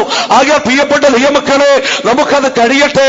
അതുകൊണ്ട് വിശുദ്ധ പൗലോസ് എബ്രായ ലേഖനം 11-ാം അധ്യായത്തിന്റെ 15-ാം വാക്യത്തില് ഇപ്രകാരം പറഞ്ഞു, നിങ്ങൾ വിട്ടുപോകുന്നതിനെ ഓർത്തുവെങ്കിൽ ഒരുപക്ഷെ തിരികെ പോകുവാൻ ഇടയായി തീരുമായിരുന്നു. അത് അതൊരു യാഥാർത്ഥ്യമാ. വിശ്വാസ ജീവിതം എന്ന് പറയുന്നത് അത് കഷ്ടതയുടെ പാടയാ, പ്രയാസങ്ങളുടെയും ബുദ്ധിമുട്ടുകളുടെയും പാടയാ. ഇസ്രായേൽ ജനത്തെ മിസ്രയീമിൽ നിന്നും വിടുവിച്ച് കനാൻ ദേശത്തേക്ക് കൊണ്ടുപോയത് വചനത്താൽ വശീകരിച്ചതാ. അതുകൊണ്ടാ പറയുന്നത്, ഞാൻ അവളെ വശീകരിച്ച് മരുഭൂമിയിൽ കൊണ്ടുചെന്ന് അവളോട് ഹൃദ്യമായി സംസാരിക്കും. അവരെ വശീകരിച്ചു, വചനത്താൽ വശീകരിച്ചു. മോശ ചെന്ന് അവരോട് പറഞ്ഞു, ഇസ്രായേൽ മക്കളെ, നമ്മുടെ പിതാക്കന്മാർക്ക് വാഗ്ദത്തം ചെയ്തിരിക്കുന്ന ദേശം അത് കനാൻ ദേശം എന്ന് വെച്ചാൽ തേനും പാലും ഒഴുകുന്ന ദേശം, ഒന്നിനും ബുദ്ധിമുട്ടില്ലാത്ത ദേശം, സുഭക്ഷ്യമായി ഉപജീവനം കഴിയാവുന്ന ദേശം, മലയിൽ നിന്നും താമ്രം വെട്ടിയെടുക്കുന്ന ദേശം, കല്ലിരുമ്പായിരിക്കുന്ന ദേശം, അത്യവശ്യം ഗോതമ്പും മാതളവും മുന്തിരിവള്ളി യവവുമുള്ള ദേശം. ഇതൊക്കെ കേട്ടപ്പോഴേ പിന്നീട് വേണ്ടെന്ന് പറഞ്ഞ് ഇറങ്ങി അങ്ങോട്ട് പുറപ്പെടുക ചെയ്തത്. പോകുന്ന വഴി പറഞ്ഞില്ല. അതേസമയം ഈ മോശ അങ്ങോട്ട് ചെന്നിട്ട് ഇതൊക്കെ ഉണ്ടെങ്കിലും പോകണമെങ്കിൽ മരുഭൂമിയിലൂടെ പോകാൻ സാധിക്കത്തുള്ളൂ. പോകുന്ന വഴിക്ക് ചെങ്കടലുണ്ട്, എങ്ങനെ കടക്കണമെന്ന് അറിയത്തില്ല. എങ്കിലും നമുക്ക് അവിടെ ചെന്ന് പ്രാർത്ഥിക്കുമ്പോൾ ദൈവം ഒരു വഴി തുറന്നു തരുമായിരിക്കാം. മരുഭൂമിയിൽ അഗ്നിസർപ്പങ്ങളുണ്ട്, കടികൊള്ളാതെ സൂക്ഷിച്ചു കൊള്ളണം. വെള്ളത്തിന് യാതൊരു സാധ്യതയുമില്ല. കഴിക്കാൻ ആഹാരം കിട്ടിയെന്നിരിക്കത്തില്ല. ശത്രുക്കൾ നമ്മളെ ആക്രമിച്ചേക്കാം. ഇതൊക്കെ തരണം ചെയ്ത് വരാൻ മനസ്സുണ്ടെങ്കിൽ വന്നാ മതിയെന്ന് പറഞ്ഞായിരുന്നെങ്കിൽ ഒരൊറ്റ ഒരെണ്ണം ഇറങ്ങിത്തിരിക്കത്തില്ലെന്ന് മാത്രമല്ല, മോശയ്ക്ക് അടിയും കൊടുത്ത് വീട്ടിൽ വിട്ടേനെ. സ്തോത്ര. പക്ഷേ ദൈവത്തിന്റെ വചനത്താൽ വശീകരിച്ച് കനാനിലേക്ക് കൊണ്ടുപോയി. എന്നെ കേൾക്കുന്ന ദൈവമക്കളെ, മുന്നോട്ട് യാത്ര ചെയ്യുമ്പോൾ നമ്മൾ വിട്ടുപോകുന്നതിനെ ഓർക്കരുത്. 16 വിഗ്രഹങ്ങൾ നമ്മുടെ ഒട്ടകക്കൊപ്പിൽ ഒരിക്കലും കിടക്കരുത്. അതിനെ വിട്ടിട്ട് വേണം കനാനിലേക്ക് യാത്ര ചെയ്യുവാൻ. അതുകൊണ്ട് വിശുദ്ധ പൗലോസ് പറയുന്നത്, 1 പത്രോസ് 1-ാം അധ്യായത്തിന്റെ 14-ാം വാക്യത്തിൽ വിശുദ്ധ പൗലോസ് പറയുന്നു, പണ്ട് നിങ്ങളുടെ അജ്ഞാന കാലത്ത് ഉണ്ടായിരുന്ന മോഹങ്ങളെ നിങ്ങൾ ഒരിക്കലും മാതൃകയാക്കാതെ നിങ്ങളെ വിളിച്ച വിശുദ്ധനത്വമെന്ന് എല്ലാ നടപ്പിലും നിങ്ങൾ വിശുദ്ധനായി മുന്നോട്ട് പൊക്കൊള്ളണം. ഒരു കാലത്ത് അജ്ഞാന കാലമുണ്ടായിരുന്നു. അന്ന് പാപത്തിൽ ജീവിച്ചു, എല്ലാവിധമായ മോഹങ്ങൾക്കും അടിമപ്പെട്ടു പോയി. രക്ഷിക്കപ്പെട്ട് വിശ്വാസയാത്ര ചെയ്യുന്നു. യെരുശലേമിനെ നോക്കി, സിയോനെ നോക്കി, കനാനെ നോക്കി യാത്ര ചെയ്യുന്ന പ്രിയപ്പെട്ട ദൈവത്തിന്റെ പൈതലെ, നിന്റെ അറിവില്ലായ്മയുടെ കാലത്ത്, നിന്റെ അജ്ഞാന കാലത്ത് നിന്നിൽ ഉണ്ടായിരുന്ന മോഹങ്ങളുണ്ടല്ലോ, അതിനെ ഒരിക്കലും ഇനി നീ മാതൃകയാക്കരുത്. മറിച്ച് നീ മുൻപോട്ട് നോക്കി നിന്നെ വിളിച്ച വിശുദ്ധനത്വമെന്ന് നിന്റെ ജീവിതത്തെ ക്രമീകരിച്ചുകൊണ്ട് നിന്റെ നടപ്പ് മുന്നോട്ട് കൊണ്ടുപോയിക്കൊള്ളണം. അതാണ് ദൈവത്തിന്റെ വ്യവസ്ഥയെന്ന് പറയുന്നത്. ഇസ്രായേൽ മക്കളെ മിസ്രയീമിലേക്ക് കൊണ്ടുപോകുവാൻ പ്രമാണം കൊടുക്കുമ്പോൾ തമ്പുരാൻ ന്യായപ്രമാണത്തിൽ വ്യക്തമായി ഇസ്രായേലിനോട് ഇപ്രകാരം പറഞ്ഞു വെച്ചു. ലേവ്യ പുസ്തകം 18-ാം അധ്യായത്തിന്റെ 3-ാം വാക്യത്തിലേക്ക് വരുമ്പോൾ അവിടെ പറയുകയാണ് ചെയ്യുന്നത്, നിങ്ങൾ മിസ്രയീമിൽ നിന്ന് വിടുവിക്കപ്പെട്ട് വാഗ്ദത്ത ദേശമായ കനാനിൽ എത്തിച്ചേർന്നാലും ശരി, ഒരു കാര്യം മനസ്സിലാക്കിക്കൊള്ളണം. കനാനിൽ ചെന്നിട്ട് നിങ്ങൾ വിട്ടുപോകുന്ന മിസ്രയീമിലെ നടപ്പ് പോലെ പിന്നീട് നിങ്ങൾ ജീവിക്കരുത്. അത് ചിന്തിച്ചുകൊള്ളണം. നിങ്ങൾ വിട്ടുപോകുന്ന മിസ്രയീമിലെ നടപ്പ് പോലെ വീണ്ടും കനാനിൽ ചെന്ന് ജീവിക്കരുത്. വിട്ടുപോകുന്നതിനെ വിട്ടുകളഞ്ഞേക്കണം. പഴയതിനെ വീണ്ടും ഒരിക്കലും നമ്മുടെ ഒട്ടകക്കോപ്പിനകത്ത് കൊണ്ടുവച്ചേക്കരുത്. പ്രിയപ്പെട്ട ദൈവമക്കളെ, ആകയാൽ സിയോനെ നോക്കി, യെരുശലേമിനെ നോക്കി, സ്വർഗീയ കനാനെ നോക്കി യാത്ര ചെയ്യുന്ന ജീവിതങ്ങളെ റാഹേലിന് സംഭവിച്ചത് നിന്റെ ജീവിതത്തിൽ സംഭവിക്കരുത്. നീ ഏതാണോ വിട്ടുവന്നത് അത് പൂർണ്ണമായി ഉപേക്ഷിക്കുക. നിന്റെ പാരമ്പര്യങ്ങളെ ഉപേക്ഷിക്കുക, കുടുംബ മഹത്വത്തെ ഉപേക്ഷിക്കുക, നിന്റെ കുലീനത്വത്തെ ഉപേക്ഷിക്കുക, നിനക്ക് മുമ്പുണ്ടായിരുന്ന സ്റ്റാറ്റസിനെ ഉപേക്ഷിക്കുക, നിന്റെ സമൂഹത്തിലെ അന്തസ്സിനെ, കുടുംബ മഹാത്മത്തെ ഉപേക്ഷിക്കുക. നിനക്ക് എന്തെല്ലാം കൈവശമുണ്ടായിരുന്നോ അതൊക്കെ വിട്ടുകളഞ്ഞിട്ട് മുന്നോട്ട് നോക്കി നിന്റെ കാലടികൾ വയ്ക്കുക. അങ്ങനെ നിനക്ക് മുന്നോട്ട് പോയാൽ നിനക്ക് പിതാക്കന്മാരുടെ അവകാശത്തിൽ എത്തിച്ചേരുവാൻ സാധിക്കുക. അല്ല, നിന്റെ കാലടികൾ മുന്നോട്ട് വയ്ക്കുമ്പോഴും നിന്റെ ഒട്ടകക്കൊപ്പിൽ 16 വിഗ്രഹങ്ങളെ സൂക്ഷിച്ചാൽ നിന്റെ പഴയ സ്വഭാവങ്ങള്, പഴയകാലത്തെ കൂട്ടുകെട്ടുകള്, പഴയകാലത്തെ മോഹങ്ങള്, പഴയകാലത്തെ പാപത്തിന്റെ പ്രകൃതികള്, പഴയകാലത്തെ നിന്റെ ഇച്ഛകള്, രക്ഷിക്കപ്പെടുമ്പോൾ പെടുന്നതിന് മുൻപുണ്ടായിരുന്ന നിന്റെ സ്വഭാവങ്ങള് ഇപ്പോഴും നീ ഒട്ടകക്കൊപ്പ് സൂക്ഷിച്ചുകൊണ്ടാണോ നിന്റെ കാലടികൾ മുന്നോട്ട് വെക്കുന്നത്, നിനക്ക് അവകാശത്തിൽ എത്തിച്ചേരുവാൻ സാധിക്കത്തില്ല. അത് മാത്രവുമല്ല, റാഹേൽ ചെയ്ത രണ്ടാമത്തെ കാര്യം, അവൾ ഒട്ടകക്കൊപ്പിൽ ഇത് ഒളിച്ചു വെച്ചിട്ട് അവളത് ആരോടും പറഞ്ഞില്ല. ഏറ്റവും കുറഞ്ഞത് യാക്കോബിനോടെങ്കിലും പറയാമായിരുന്നു. അവളത് പറഞ്ഞില്ല. ആകെ പ്രിയപ്പെട്ട ദൈവമക്കൾ, അവൾ ശപിക്കപ്പെട്ടു പോയി. അവർക്ക് അവകാശത്തിൽ എത്തുവാൻ കഴിഞ്ഞില്ല. ഒരു യാഥാർത്ഥ്യം നമ്മൾ നമ്മൾ മനസ്സിലാക്കിക്കൊള്ളണം. ദൈവത്തിന്റെ വചനം അടിവരയിട്ട് ഒരു യാഥാർത്ഥ്യം വിളിച്ചു പറയുന്നുണ്ട്.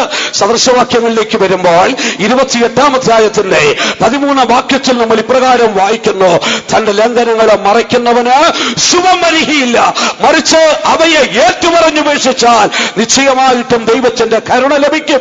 അത് ജീവിത വഴിയെ മനസ്സിലാക്കിക്കോ. നിന്റെ തെറ്റുകളെ മറച്ചു വെച്ചിട്ട് നീ നല്ലവനെന്നും നല്ലവളെന്നും നടിച്ച് നിന്റെ കാലടികൾ മുന്നോട്ട് വെച്ചാൽ ജീവിത വഴി ഒരിക്കലും ശുഭമായിരിക്കത്തില്ല. ഉള്ളവസ്ഥ ദൈവത്തോട് ഏറ്റുപറഞ്ഞിട്ട്, അപ്പൊ ആ തെറ്റിപ്പോയി, എന്റെ ജീവിതത്തിൽ കുറവുകൾ സംഭവിച്ചു, എന്റെ ഒട്ടകക്കൊപ്പിൽ ഇതാ ഒരു വിഗ്രഹം കിടപ്പുണ്ട്, അത് നീ തുറന്നങ്ങോട്ട് പറയാമോ? നിന്റെ ഉള്ളവസ്ഥ തുറന്നു പറയാമെങ്കിൽ തമ്പുരാൻ നിശ്ചയമായിട്ടും നിന്നോട് കരുണ കാണിക്കുന്നവനാ. ഇന്ന് രാത്രികാലം ദൈവത്തിൽ കടന്നു വന്നിരിക്കുന്ന ദൈവമക്കളെ, പാപത്തിന് മറപിടിച്ചുകൊണ്ട് ജീവിക്കരുതേ. ഒടുവിൽ ഒരിക്കലും അത് ശുഭമായിരിക്കത്തില്ല. പടിനിമിത്തത്തിലേക്ക് കടന്നു വരുമ്പോൾ ആഹാരം എന്ന് പറയുന്ന ഒരുത്തരെ കാണുവാൻ സാധിക്കുന്നു. അവൻ പാപം ചെയ്തിട്ട് പാപം മറച്ചു വെച്ച് ജീവിച്ചു. ഒടുവിൽ സംഭവിച്ചതെന്ത്? ഇസ്രായേൽ പാളയത്തിൽ ദൈവത്തിന്റെ ശാപം. ശത്രുക്കളുടെ മുമ്പിൽ നിൽക്കുവാൻ സാധിക്കുന്നില്ല. ശത്രുവിന് പുറം കാട്ടേണ്ട വന്നു. ഒടുവിൽ പിടിക്കപ്പെട്ടു. അവനെ കല്ലെറിഞ്ഞ് കൊല്ലുവാൻ ഇടയായി തീർന്നു. ആകയാൽ എന്നെ കേൾക്കുന്ന ദൈവമക്കളെ, നമ്മുടെ തെറ്റുകളെ മറച്ചു വെച്ചുകൊണ്ട് ഒരിക്കലും നമ്മൾ ജീവിക്കരുത്. റാഹേലിന് പിതാക്കന്മാരോടുകൂടെ അവകാശം പ്രാപിക്കുവാൻ കഴിയാതിരുന്നതിന്റെ കാരണം അവളുടെ തെറ്റുകളെ അവൾ മറച്ചു വെച്ചു. ഒട്ടകക്കൊപ്പിൽ വിഗ്രഹമുണ്ടെന്നുള്ള കാര്യം അവൾ യാക്കോബിനോട് പോലും പറഞ്ഞില്ല. ആകയാൽ ദൈവത്തിന്റെ വചനത്തിലേക്ക് വരുമ്പോൾ യോഹന്നാന്റെ 1-ാം ലേഖനം 1-ാം അധ്യായത്തിന്റെ 9-ാം വാക്യത്തിൽ നമ്മൾ ഇപ്രകാരം വായിക്കുന്നു: നാം നമ്മുടെ പാപങ്ങളെ ഏറ്റുപറയുന്നുവെങ്കിൽ നമ്മുടെ പാപങ്ങളെ ക്ഷമിച്ച് സകല അനീതിയും പോക്കി നമ്മെ ശുദ്ധീകരിക്കുവാൻ നമ്മുടെ ദൈവം നീതിമാനാണ്. അവർ യാഥാർത്ഥ്യം മനസ്സിലാക്കിയാട്ടെ. നീ എത്ര വലിയ പാപിയായിക്കൊള്ളട്ടെ, നിന്റെ ഉള്ള അവസ്ഥ ദൈവത്തോട് തുറന്നു പറയണം. നിന്റെ ജീവിത വഴികൾ ദൈവത്തിന്റെ മുമ്പിൽ നഗ്നമാണ്. ദൈവം അത് കണ്ടുകൊണ്ടിരിക്കുന്നു. നീ അത് മറച്ചു വയ്ക്കാതെ കർത്താവിന്റെ അടുക്ക ചെന്നപ്പോ തെറ്റിപ്പോയി എന്ന് പറയുവാൻ നിന്നെ കൊണ്ട് സാധിക്കുമോ? ആ മുടിയനായ പുത്രനെ നോക്കിയാട്ടെ. അവൻ നീതീകരിക്കപ്പെടുവാൻ കാരണം അവന്റെ ജീവിതത്തിലെ തെറ്റുകൾ അവൻ മറച്ചു വച്ചില്ല. അവൻ അപ്പന്റെ അടുക്കൽ ചെന്നു, ഉള്ളവസ്ഥ തുറന്നവർ പറഞ്ഞു. അവൻ അപ്പനോട് പറഞ്ഞു: അപ്പാ, ഞാൻ സ്വർഗത്തോട് പാപം ചെയ്തു, നിന്നോട് പാപം ചെയ്തു, നിന്റെ മകനെന്ന് വിളിക്കപ്പെടുവാൻ ഞാൻ യോഗ്യനല്ലപ്പോ. അവൻ വിളിച്ചു പറഞ്ഞു. അവന്റെ ഏറ്റുപറച്ചൽ കേട്ടിട്ട് അപ്പൻ അവനെ ശാസിച്ചില്ല. നീ എവിടെയായിരുന്നു എന്ന് ചോദിച്ചില്ല. കൊണ്ടുപോയി അവകാശം എന്ത് ചെയ്തെന്ന് ചോദിച്ചില്ല. ഏതൊക്കെ പാപം ചെയ്തുവെന്ന് ചോദിച്ചില്ല. എവിടൊക്കെ കറങ്ങി തിരിഞ്ഞുവെന്ന് ചോദിച്ചില്ല. ഒരിക്കലും നമ്മളെ വിളിച്ചു നിർത്തി പോസ്റ്റ്മോർട്ടം ചെയ്യുന്നവനല്ല നമ്മുടെ ദൈവം. നീ ഉള്ളവസ്ഥ തുറന്നു പറയണം. അപ്പാ, തെറ്റിപ്പോയി, എനിക്കങ്ങനെ സംഭവിച്ചു പോയി. ഉള്ളവസ്ഥ തുറന്നു പറയാൻ കഴിയുമെങ്കിൽ നിന്നോട് ക്ഷമിക്കുവാൻ. നീ എത്ര കൊടുമ്പാവിയാണെങ്കിൽ അവൻ കരുണയുള്ളവനാ, അവൻ മനസ്സലിവുള്ളവനാ. ഇന്ന് രാത്രി നീ വിശ്വസിക്കുന്നെങ്കിൽ ആ ദൈവത്തിന്റെ മനസ്സലിവിനായി, അവന്റെ കരുണയ്ക്കായി ശക്തിയോടെ കരങ്ങളുയർത്തി അവന് മഹത്വം കൊടുത്തുകൊണ്ട് ഒരു ഹല്ലേലൂയ പറഞ്ഞിട്ട്. ആകയാൽ പ്രിയപ്പെട്ട ദൈവമക്കളെ, നമ്മുടെ ജീവിതത്തിൽ നമ്മുടെ തെറ്റുകളെ മറച്ചു വെച്ചുകൊണ്ട് ജീവിക്കരുത്. റാഹേലിന്റെ ജീവിതത്തിൽ സംഭവിച്ച പരാജയം അതായിരുന്നു. അവൾ ഒട്ടകക്കൊപ്പിൽ മറച്ചു വെച്ച വിഗ്രഹത്തെ അവൾ ആരോടും പറഞ്ഞില്ല. ഒടുവിൽ അവൾ പിടിക്കപ്പെട്ടു. ഒടുവിൽ അവൾ ശപിക്കപ്പെടുവാനും പിതാക്കന്മാരുടെ അവകാശത്തിൽ അവൾ എത്തിച്ചേരുവാൻ ഇടയാവാത്ത അവസ്ഥയിൽ വഴിയരികിൽ പട്ടുപോകുവാൻ ഇടയായി തീർന്നു. ആകയാൽ വഴിയരികിൽ സെൻസകിൽ ബെന്യാമീന്റെ അതിരുങ്കൽ വഴിയരികിൽ നിൽക്കുന്ന കല്ലറത്തൂണിന്റെ അരിക്കൽ വരുമ്പോഴാകുന്നു 2 പുരുഷന്മാർ വന്ന് പറയുന്നു: ശൗലേ, ഇതാ നിന്റെ അപ്പൻ നിന്നെ ഓർത്ത് ദുഃഖിക്കുന്നു. കാരണം നീ നിൽക്കുന്ന സ്ഥലമൊന്ന് നോക്കിക്കേ. നിന്റെ ജീവിതത്തിൽ അത് സംഭവിക്കരുത്. ഈ അവസ്ഥ നിനക്ക് സംഭവിക്കരുത്. പക്ഷെ ഞാൻ ദുഃഖത്തോടെ പറയട്ടെ, ശൗലിന്റെ ജീവിതത്തിൽ അങ്ങനെ തന്നെ സംഭവിച്ചു. പിതാക്കന്മാരുടെ അവകാശത്തിൽ എത്തിച്ചേരുവാൻ കഴിഞ്ഞില്ല. പിതാക്കന്മാരോട് കൂടെ ഓഹരി പ്രാപിക്കുവാൻ കഴിഞ്ഞില്ല. അവൻ ദൈവപ്രമാണം തള്ളിക്കളഞ്ഞ് ഫിലിസ്ത്യരോട് യുദ്ധത്തിൽ പടയേറ്റ് അവന്റെ മക്കൾ പടയിൽ പട്ടുപോയി. അനന്തര അഗ്രചർമ്മികളായി മരിക്കുവാൻ ഇച്ഛിക്കാതെ വാൾ കുത്തി അതിൽ വീണവൻ ആത്മഹത്യ ചെയ്ത് അവൻ ഈ ലോകത്തിൽ നിന്ന് മാറ്റപ്പെട്ടു. അവനെ ഓർപ്പിച്ചെങ്കിലും അതവന്റെ ഹൃദയത്തിൽ കരുതിക്കൊള്ളുവാൻ കഴിഞ്ഞില്ല. ആകയാൽ ഇന്ന് രാത്രികാലം ഇവിടെ കടന്നു വന്നിരിക്കുന്ന ദൈവമക്കളെ, ഒരു യാഥാർത്ഥ്യം നമ്മൾ മനസ്സിലാക്കിക്കൊള്ളണം. വിശ്വാസ ജീവിത യാത്രയിൽ ഒരു ഭക്തനെ സംബന്ധിച്ചിടത്തോളം അവന്റെ ജീവിതത്തിന്റെ ആരംഭത്തെക്കാൾ അവന്റെ ജീവിതത്തിന്റെ അന്ത്യത്തിനാണ് പ്രാധാന്യം. അത് നമ്മൾ മനസ്സിലാക്കുക. നമ്മൾ എങ്ങനെ ജീവിതയാത്ര ആരംഭിച്ചു എന്നുള്ളതല്ല, എവിടെ നമ്മൾ അവസാനിച്ചു, എപ്രകാരം അവസാനിച്ചു. അതിനാണ് ദൈവത്തിന്റെ വചനത്തിൽ പ്രസക്തി, അതിനാണ് തിരുവെടുത്ത് പ്രസക്തി നൽകുന്നത്. അതുകൊണ്ടാണ് സഭാപ്രസംഗങ്ങളുടെ പുസ്തകത്തിലേക്ക് നമ്മൾ കടന്നു വരുമ്പോൾ അതിന്റെ 7-ാം അധ്യായത്തിന്റെ 1-ാം വാക്യത്തിൽ നമ്മൾ ഇപ്രകാരം വായിക്കുന്നു: അവൻ ഒരു മരണ ദിവസം, ഒരു മനുഷ്യന്റെ മരണ ദിവസം അവന്റെ ജനന ദിവസത്തെക്കാൾ ഉത്തമമാണെന്ന് പറഞ്ഞിരിക്കുന്നു. ആകയാൽ ഒരു മനുഷ്യന്റെ മരണ ദിവസമാണ് അവന്റെ ജനന ദിവസത്തെക്കാൾ ഉത്തമം. യോബിന്റെ പുസ്തകം 8-ാം അധ്യായം അതിന്റെ 7-ാം വാക്യത്തിലേക്ക് വരുമ്പോൾ അവിടെ നമ്മൾ ഇപ്രകാരം വായിക്കുന്നു: നിന്റെ പൂർവസ്ഥിതി അല്പമായി തോന്നും, പക്ഷേ നിന്റെ അന്ത്യസ്ഥിതിയോ അതിമഹത്തായിരിക്കും. അതായിരിക്കണം നമ്മുടെ ലക്ഷ്യം. പൂർവസ്ഥിതി ഒരുപക്ഷേ അല്പമാണെങ്കിലും ശരി, അതിമഹത്തേറിയ ഒരു അന്ത്യസ്ഥിതി പ്രാപിക്കുവാൻ നമ്മെ കൊണ്ട് കഴിയണം. നമ്മുടെ മരണ ദിവസം ഉത്തമമായിരിക്കണം. ഇന്ന് ദുഃഖത്തോടെ പറയാം, പലരുടെയും ജീവിതത്തിൽ സംഭവിക്കുന്നത്.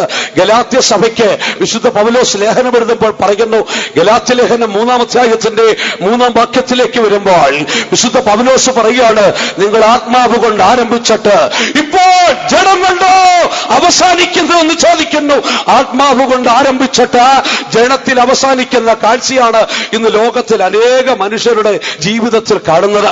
സതുദ്ദേശത്തോടുകൂടെയൊക്കെ വിശ്വാസ ജീവിതയാത്ര ഇറങ്ങി പുറപ്പെടും.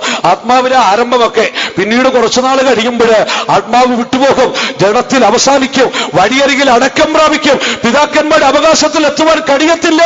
ആകയാൽ നിന്റെ പൂർവസ്ഥിതി അല്പമായി തോന്നിയാലും നിന്റെ അന്ത്യസ്ഥിതി അതിമഹത്തായിരിക്കണം. അതാണ് ശൗലിനെ ഓർപ്പിക്കുന്നത്. പഴയ നിയമത്തിലും പുതിയ നിയമത്തിലും നമ്മൾ പഠിക്കുമ്പോൾ വഴിയിൽ പട്ടുപോയ അനേകരെ നമുക്ക് കണ്ടെത്തുവാനായിട്ട് സാധിക്കുന്നുണ്ട്. പഴയ നിയമത്തിൽ ഗേഹസി, അവൻ സതുദ്ദേശത്തോട് ഇറങ്ങി പുറപ്പെട്ടവനാ, പക്ഷെ ജീവിത വഴിയിൽ ലക്ഷ്യം തെറ്റി. അവന്റെ ഉദ്ദേശം ഇപ്പോൾ പണം സമ്പാദിക്കണം, ദ്രവ്യം സമ്പാദിക്കണം. ഇതാണ് ഇപ്പോൾ അവന്റെ ഉള്ളിൽ കിടക്കുന്നത്. വസ്ത്രം സമ്പാദിക്കണം, ഒലിവുതോട്ടം ഉണ്ടാക്കണം, മുന്തിരിത്തോട്ടം ഉണ്ടാക്കണം. ഇതൊക്കെ അവന്റെ ജീവിതത്തിൽ ലക്ഷ്യം. ആടുമാടുകളെ സമ്പാദിക്കണം, ദാസീദാസന്മാരെ സമ്പാദിക്കണം. ഒടുവിൽ സംഭവിച്ചത് അവൻ യജമാനനെ വിട്ടു പോകേണ്ട വന്നു. അവൻ കുഷ്ഠരോഗിയായി മാറ്റപ്പെട്ടു. എന്നെ കേൾക്കുന്ന പ്രിയമക്കളെ, സതുദ്ദേശത്തോടെയാ ഏകസ്യം യാത്ര ആരംഭിച്ചത്. പക്ഷേ ജീവിത വഴിയിൽ എന്ത് സംഭവിച്ചു? ദ്രവ്യാഗ്രഹം ഉള്ളിൽ കടന്നു, ലോകസ്നേഹം ഉള്ളിൽ കടന്നു, സമൂഹത്തിൽ വലിയവനാകാനുള്ള പദവിയും ആഗ്രഹം അവന്റെ ഉള്ളിൽ കടന്നു. അവൻ അവകാശത്തിലെത്തുവാൻ കഴിഞ്ഞില്ല. പുതിയ നിയമത്തിലേക്ക് കടന്നു വരുമ്പോഴും വിശുദ്ധ പൗലോസ് അവനോടുകൂടെ ജീവിതയാത്ര ആരംഭിച്ച് വഴിയിൽ പട്ടുപോയ അനേകരെ കുറിച്ച് പറയുന്നുണ്ട്. അതിൽ ചിലരെ കുറിച്ച് നമുക്ക് നോക്കാം. തിമോഥെയോസിന്റെ 2-ാം ലേഖന 2-ാം അധ്യായത്തിന്റെ 16-ാം വാക്യത്തിലേക്ക് വരുമ്പോൾ അവിടെ 2 ഭക്തന്മാരെ എടുത്തു പറയുന്നു. അവർ ഹുമനിയോസും ഫിലേത്തോസും. അവർ വിശ്വാസ ജീവിതയാത്ര പൗലോസിനോടുകൂടി ആരംഭിച്ചത്. പക്ഷെ സംഭവിച്ചത് ഭക്തിവിരുദ്ധമായ വൃഥാലാപങ്ങളിൽ അവർ മുഴുകി അവരുടെ ജീവിതത്തെ വഴികൾ നശിപ്പിച്ചു കളഞ്ഞു. തിമോഥെയോസിന്റെ 1-ാം ലേഖനം 1-ാം അധ്യായത്തിന്റെ 19-ഉം 20-ഉം വാക്യങ്ങളിൽ 2 ഭക്തന്മാരെ കുറിച്ച് പറയുന്നു. അവർ ഹുമനിയോസും അലക്സാണ്ടറും. അവരുടെ ജീവിതത്തിൽ സംഭവിച്ചതും സതുദ്ദേശത്തോട് ഇറങ്ങിപ്പുറപ്പെട്ടതാ. പക്ഷേ വിശ്വാസക്കപ്പൽ തകർന്നുപോയി, അവർക്ക് അവകാശത്തിലെത്തുവാൻ കഴിഞ്ഞില്ല. 2 തിമോഥെയോസ് 4-ാം അധ്യായത്തിന്റെ 10-ാം വാക്യത്തിലേക്ക് വരുമ്പോൾ ദേമാസ് എന്ന് പറയുന്ന ഒരുത്തനെ കുറിച്ച് പറയുന്നു. അവന്റെ ഉള്ളിൽ ലോകസ്നേഹം കടന്നു, വിശുദ്ധന്മാരെ വിട്ട് അവൻ ലോകത്തിലേക്ക് ഇറങ്ങിപ്പോയി. ആകയാൽ ഇന്ന് രാത്രികാലം എന്നെ കേൾക്കുന്ന ദൈവമക്കളെ, നമ്മുടെ ജീവിത വഴിയിൽ ഒരിക്കലും വഴിയിൽ പട്ടുപോകുവാൻ ഇടയായി തീരരുത്, വഴിയിൽ അസ്തമിക്കരുത്. റാഹേലിന്റെ കല്ലറത്തോൾ നമുക്കൊരു ജ്ഞാപകമായിരിക്കണം. അവിടെ വെച്ചാകുന്നു ശൗലിനെ ഓർപ്പിക്കുന്നു: ശൗലേ, നിന്റെ അപ്പൻ നിന്നെ ഓർത്ത് ദുഃഖിച്ചുകൊണ്ടിരിക്കുന്നു. ഇന്ന് അനേക വിശുദ്ധന്മാർ ദുഃഖിക്കുകയാണ്. ഒരുപക്ഷെ ദൈവം നമ്മെ ഓർത്ത് ദുഃഖിക്കുന്നുണ്ടായിരിക്കാം. ഈ ജ്ഞാപക സ്തംഭം നിന്റെ ഓർമ്മയിലേക്ക് കടന്നു വരട്ടെ. നീ വഴിയിൽ പട്ടുപോകുവാൻ ഇടയായി തീരരുത്. ഈ ലോകത്തിൽ എന്തൊക്കെ നേടിയാലും, എന്തൊക്കെ സമ്പാദിച്ചാലും, എന്തൊക്കെ ആയിത്തീർന്നെന്ന് പറഞ്ഞാലും നല്ലൊരു അവസാനം പ്രാപിക്കുവാൻ കഴിയുന്നില്ലെങ്കിൽ, അവകാശത്തിൽ എത്തിച്ചേരുവാൻ കഴിയുന്നില്ലെങ്കിൽ അതുകൊണ്ടൊന്നും ഒരർത്ഥവുമില്ല. അതുകൊണ്ട് സഭാപ്രസംഗി, ജ്ഞാനികളിൽ ജ്ഞാനിയായ സഭാപ്രസംഗി 6-ാം അധ്യായത്തിന്റെ 3-ാം വാക്യത്തില് ഇപ്രകാരം പറഞ്ഞിരിക്കുകയാണ് ചെയ്യുന്നത്: ഒരു മനുഷ്യൻ 100 മക്കളെ ജനിപ്പിച്ചു, ഏറിയ സംവത്സരം ജീവിച്ചിരുന്നു. ഈ ലോകത്തിന്റെ എല്ലാ നന്മകളും അവൻ അനുഭവിച്ചു വന്നിരിക്കട്ടെ. പക്ഷെ അവന്റെ ജീവിതത്തിന്റെ അന്ത്യത്തില് ഒരു നല്ല മരണം പ്രാപിച്ചില്ല, ഒരു നല്ല ശവസംസ്കാരം അവന് കിട്ടിയില്ലെങ്കിൽ അവൻ ജനിക്കാതിരിക്കുന്നതായിരുന്നു നല്ലത് എന്നാകുന്നു പറഞ്ഞിരിക്കുന്നത്. ഈ ലോകത്തിൽ എന്തൊക്കെ അനുഭവിച്ചെന്ന് പറഞ്ഞാലും, എന്തൊക്കെ നേടിയെന്ന് പറഞ്ഞാലും, ഒരു നല്ല അവസാനം പ്രാപിച്ചില്ലെങ്കിൽ, ഒരു നല്ല ശവസംസ്കാരം പ്രാപിച്ചില്ലെങ്കിൽ അത് ജനിക്കാതിരിക്കുന്നതായിരുന്നു നല്ലത്. ഭക്തനായ പൗലോസ് എന്നാൽ അവന്റെ ജീവിതത്തിന്റെ വാർദ്ധക്യത്തില് അവൻ അതുകൊണ്ട് പ്രത്യാശയെ ഉറപ്പിച്ചു പറയുന്ന നോക്കിയാട്ടെ, വിശുദ്ധ പൗലോസ് പറയുകയാണ്, ഞാനോ ഇപ്പോൾ തന്നെ പാനീയയാഗമായി ഒഴിക്കപ്പെട്ടിരിക്കുന്നു, എന്റെ നിര്യാണകാലവും അടുത്തിരിക്കുന്നു. ഞാൻ നല്ലപോർ പൊരുതി എന്റെ ഓട്ടം തികച്ചു, എന്റെ വിശ്വാസത്തെ കാത്തു. ഈ നീതിയുടെ കിരീടം എനിക്ക് വേണ്ടി ഒരുക്കപ്പെട്ടിരിക്കുന്നു. അനേക ഭക്തന്മാർ അവരുടെ ഓട്ടമോടി തിരശ്ശീലയ്ക്കകത്ത് കടന്നു കഴിഞ്ഞു. അവർ ക്രിസ്തുവിൽ മറഞ്ഞു കഴിഞ്ഞു, അവകാശത്തിലേക്ക് പ്രവേശിച്ചു കഴിഞ്ഞു.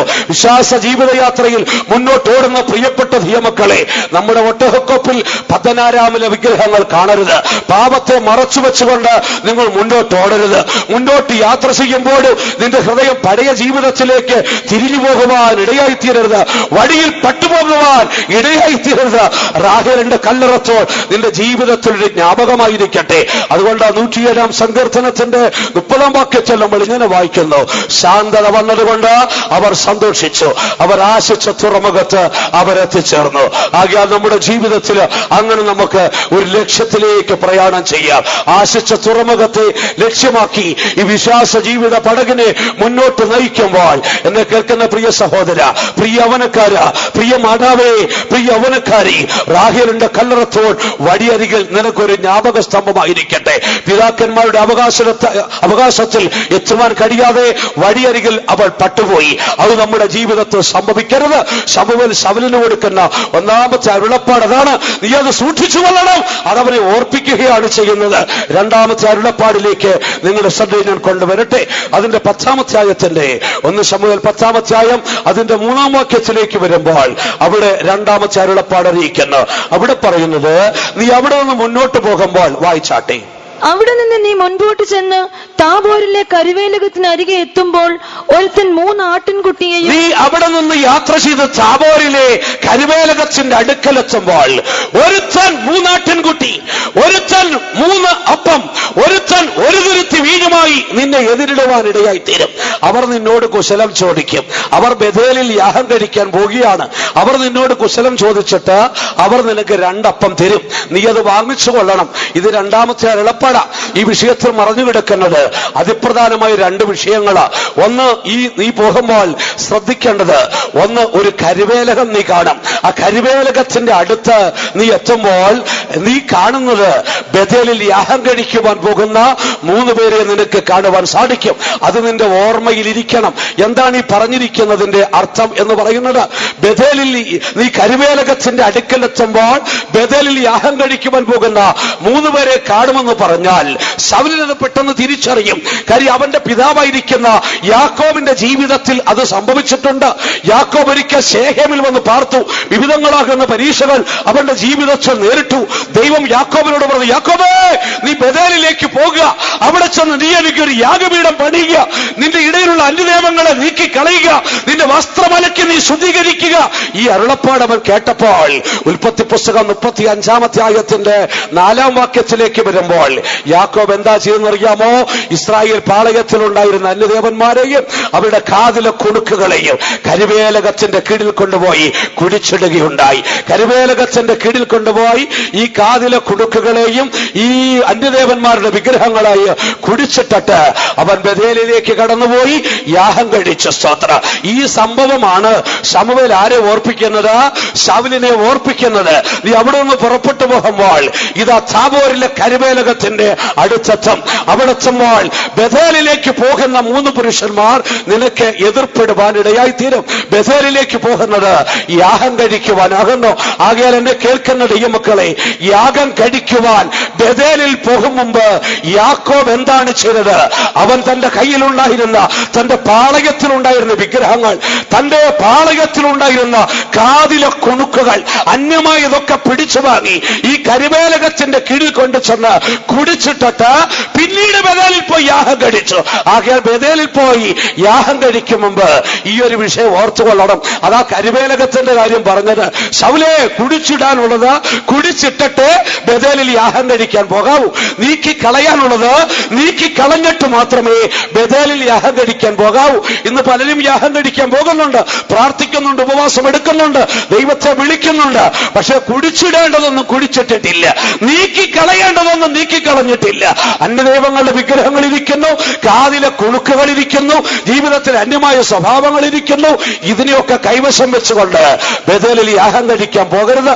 അതുകൊണ്ട് വിശുദ്ധ പൗലോസ് റോമാലേഖനം 12-ാം അധ്യായത്തിന്റെ 1-ാം വാക്യത്തിൽ നമ്മളെ ഓർപ്പിക്കുന്നു, നിങ്ങൾ ബുദ്ധിയുള്ള ആരാധന ആയിരിക്കണം. നിങ്ങൾ ആരാധിക്കുന്നെങ്കിൽ നിങ്ങളുടെ ആരാധന ഭോഷത്വമായിരിക്കരുത്, അത് ബുദ്ധികെട്ട ആരാധന ആയിരിക്കരുത്. നിങ്ങൾ ലോകത്തിൽ ബുദ്ധിമാന്മാരാണല്ലോ. പ്രിയപ്പെട്ട ദൈവമക്കളെ, നിങ്ങൾ വാസ്തവമായി ദൈവത്തെ ആരാധിക്കുന്നെങ്കിൽ നിങ്ങളുടെ ആരാധന ബുദ്ധിയുള്ള ആരാധന ആയിരിക്കണം. നിങ്ങളുടെ ആരാധന ബുദ്ധിയുള്ളതായിരിക്കണമെങ്കിൽ നിങ്ങളുടെ ശരീരങ്ങളിലും ആത്മാവിലും നിങ്ങൾക്കൊരു വിശുദ്ധീകരണം ആവശ്യമാണ്. വിശുദ്ധീകരണം ഇല്ലാതെ നിങ്ങൾ യാഗം കഴിച്ചാൽ നിങ്ങളുടെ യാഗത്തിൽ ദൈവം പ്രസാദിക്കത്തില്ല. കുഴിച്ചിടാനുള്ളത് കുഴിച്ചിടാതെ നീ ബദലിൽ പോയി യാഗം കഴിച്ചാൽ നിന്റെ യാഗത്തിൽ ഒരിക്കലും തമ്പുരാൻ പ്രസാദിക്കത്തില്ല. അതുകൊണ്ടാണ് പറഞ്ഞത് ആ കരിവേലകം ഒന്ന് ഓർത്തോണേ. കരിവേലകത്തിന്റെ അവിടെ ചെല്ലുമ്പോഴാ ബദലിലേക്ക് പോകുന്ന പുള്ളികൾ വരുന്നത്. ആകെ ഇന്ന് രാത്രികാലം ബദലിലേക്ക് പോകുന്നവർ, യാഗം കഴിക്കുവാൻ പോകുന്നവർ, പ്രാർത്ഥിക്കുവാൻ പോകുന്നവർ ഓർക്കണം, കുടിച്ചിടാൻ വല്ലതും ഉണ്ടോ? ജീവിതത്തിൽ നീക്കിക്കളയാൻ വല്ലതും ഉണ്ടോ? ഒരു കരിവേലകം നിപ്പുണ്ട്, അതിന്റെ കീഴിൽ കുഴിച്ചിട്ടേ പോകാവൂ. ദൈവത്തിന്റെ വചനത്തിൽ നമ്മുടെ ജീവിതത്തിൽ കുഴിച്ചിടേണ്ട, നീക്കിക്കളയേണ്ട അനേക കാര്യങ്ങളെ കുറിച്ച് പറയുന്നുണ്ട്. കൊരിന്ത്യർ ലേഖനത്തിലേക്ക് വരുമ്പോൾ 1 കൊരിന്ത്യർ 5-ാം അധ്യായത്തിന്റെ 7-ാം വാക്യത്തിൽ നമ്മൾ ഇപ്രകാരം വായിക്കുന്നു, നിങ്ങൾ പുളിപ്പില്ലാത്തവരായി തീരുവാൻ ആ പഴയ പുളിമാവ് നിങ്ങളുടെ ജീവിതത്തിൽ നീക്കിക്കളയുവീൻ. ആ വാക്യം ഒന്ന് വായിച്ചാട്ടെ. 1 കൊരിന്ത്യർ 5-ാം അധ്യായത്തിന്റെ 7-ാം വാക്യം നമുക്കൊന്ന് വായിച്ചു നോക്കാം. വായിച്ചാട്ടെ. നിങ്ങൾ പുളിപ്പില്ലാത്തവരായിരിക്കാൻ തക്കവണ്ണം പുതിയ പിണ്ഡമാകേണ്ടതിന് അടുത്തത് പഴയ പുളിമാവിനെ നീക്കിക്കളയും. നിങ്ങൾ പഴയ പുളിമാവിനെ ജീവിതത്തിൽ നിന്ന് നീക്കിക്കളയണം. ബദലിലേക്ക് പോകുന്നവരെ പഴയ പുളിമാവുമായിട്ട് പോകരുത്. ആ പഴയ പുളിമാവിനെ ബദലിൽ കൊണ്ടു ചെന്ന് കുഴിച്ചിടണം. പുളിപ്പില്ലാത്ത അപ്പത്തിന്റെ പെരുന്നാള് യഹൂദന്മാർ ആചരിക്കുമ്പോൾ അവരുടെ ഭവനങ്ങളിലോ പാളയത്തിലോ പുളിപ്പുണ്ടാവാൻ പാടില്ല. അതുകൊണ്ട് ഏതെങ്കിലും വീട്ടിൽ പുളിപ്പുണ്ടോ എന്നറിയാൻ അവിടെ പാത്രത്തിന്റെ വക്കുകൾ പോലും, അവിടെ പാത്രങ്ങൾ വെക്കുന്ന അലമാരകൾ പോലും അവർ ചുരണ്ടി നോക്കും, എവിടെങ്കിലും പുളിപ്പിന്റെ അംശമുണ്ടോ എന്ന്. പുളിപ്പിന്റെ അംശം പോലും ഇരിക്കാൻ അവർ അനുവദിക്കത്തില്ല. ആകയാൽ പ്രിയപ്പെട്ട ദൈവമക്കളെ, പുളിപ്പ് നിങ്ങൾ നീക്കിക്കളയണം. പുളിപ്പില്ലാത്തവരായി തീരുവാൻ നിങ്ങളുടെ പഴയ പുളിമാവിനെ നീക്കിക്കളയുവീൻ. എന്താണ് പഴയ പുളിമാവ് എന്ന് പറയുന്നത്? ദൈവത്തിന്റെ വചനത്തിലേക്ക് വരുമ്പോൾ ആ പഴയ പുളിമാവ് നീക്കിക്കളയേണ്ട പഴയ പുളിമാവിന് അനേക അർത്ഥങ്ങൾ കാണുവാൻ സാധിക്കുന്നുണ്ട്. വിശുദ്ധ മത്തായിയുടെ സുവിശേഷം 16-ാം അധ്യായം അതിന്റെ 12-ാം വാക്യത്തിലേക്ക് വരുമ്പോൾ അവിടെ ആ പഴയ പുളിമാവെന്ന് പറയുന്നത് സാധുക്യരുടെയും പരീശന്മാരുടെയും ഉപദേശമാണെന്ന് പറഞ്ഞിരിക്കുന്നു. സാധുക്യരുടെ ഉപദേശമായിരിക്കുന്ന പുളിച്ചമാവ് അങ്ങനെ പറഞ്ഞിരിക്കുന്നത് വായിച്ചു നോക്കിയാട്ടെ. മത്തായി 16:12 ഒന്ന് വായിച്ചാട്ടെ. അങ്ങനെ അപ്പത്തിന്റെ പുളിച്ച മാവല്ല, പരീശന്മാരുടെയും സദൂക്യരുടെയും ഉപദേശമത്രേ സൂക്ഷിച്ചുകൊള്ളുവാൻ. പരീശന്മാരുടെയും സാധുക്യരുടെയും ഉപദേശമാകുന്ന പുളിച്ചമാവ്. എന്താ സാധുക്യരുടെ ഉപദേശത്തിന്റെ പ്രത്യേകത? അതറിയണമെങ്കിൽ അപ്പോസ്തല പ്രവൃത്തികളിലേക്ക് പോകണം. അപ്പോസ്തല പ്രവൃത്തികളുടെ പുസ്തകം 23-ാം അധ്യായത്തിന്റെ 8-ാം വാക്യത്തിൽ സാധുക്യരുടെ ഉപദേശം പറയുന്നു. അവരുടെ ഉപദേശം എന്ന് പറയുന്നത് പുനരുത്ഥാനമില്ല, ആത്മാവില്ല, ദൂതന്മാരില്ല. അതാ പറഞ്ഞിരിക്കുന്നത്. വല്ലതും ഉണ്ട് കഴിച്ചു കുടിച്ച് ഇവിടെ ലോകത്തിൽ സുഖിച്ച് ജീവിച്ചോണം, മരിക്കുന്നതോടെ സകലത് തീർന്നു. ഇവിടെ വല്ലതും ഉണ്ട്, മേലോട്ടെങ്ങും പോവണ്ട. ഇതാ അവര് പഠിപ്പിക്കുന്നത്.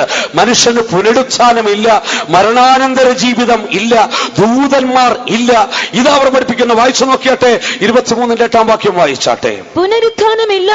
പുനരുത്ഥാനമില്ല എന്നും അടുത്തത് സദൂക്യർ പറയുന്നു. അടുത്തത് പരീശന്മാര് രണ്ടുമുണ്ടെന്ന് പ്രമാണിക്കുന്നു. അതിന് മേളിൽ പുനരുത്ഥാനമില്ലെന്ന് മാത്രമല്ലല്ലോ, പുനരുത്ഥാനമില്ല, ദൂതനും ആത്മാവുമില്ല, പുനരുത്ഥാനവുമില്ല. ഇതാ അവരുടെ ഉപദേശം. ഇന്ന് പലരും ഈ പുളിച്ചമാവുമായിട്ടൊക്കെ ജീവിക്കുന്നവരുണ്ട്. ഇതൊക്കെ വെറുതെയാണെന്ന്, ഇതൊക്കെ ഉപദേശമാർ വെറുതെ പൈസ ഉണ്ടാക്കാൻ വേണ്ടി നടക്കുന്ന ഉപദേശങ്ങളാ. അല്ല, ഇതിനകത്തൊന്നും വലിയ കഥയൊന്നുമില്ല. ചത്ത് കഴിഞ്ഞാൽ തല വടക്കോട്ടോ തെക്കോട്ടോ ആർക്കറിയാം. ഇതിനകത്തൊന്നും കാര്യമില്ലെന്ന് പലരും ചിന്തിക്കുന്നത്. വഞ്ചിക്കപ്പെട്ടു പോകരുത്. പുളിച്ചമാവ ദുരുപദേശത്തിന്റെ ആത്മാവ് നിന്റെ ഹൃദയത്തിനകത്തിരിക്കരുത്. അത് നിന്റെ ജീവിതത്തിൽ സംഭവിച്ചാൽ നിന്റെ ജീവിതത്തില്, നിന്റെ യാഗത്തിൽ തമ്പുരാൻ പ്രസാദിക്കത്തില്ല. ലൂക്കോസിന്റെ സുവിശേഷം 12-ാം അധ്യായത്തിന്റെ 1-ാം വാക്യത്തിലേക്ക് വരുമ്പോൾ നീക്കിക്കളയേണ്ട മറ്റൊരു പുളിമാവിനെ അവിടെ നമുക്ക് കാണുവാൻ സാധിക്കുന്നു.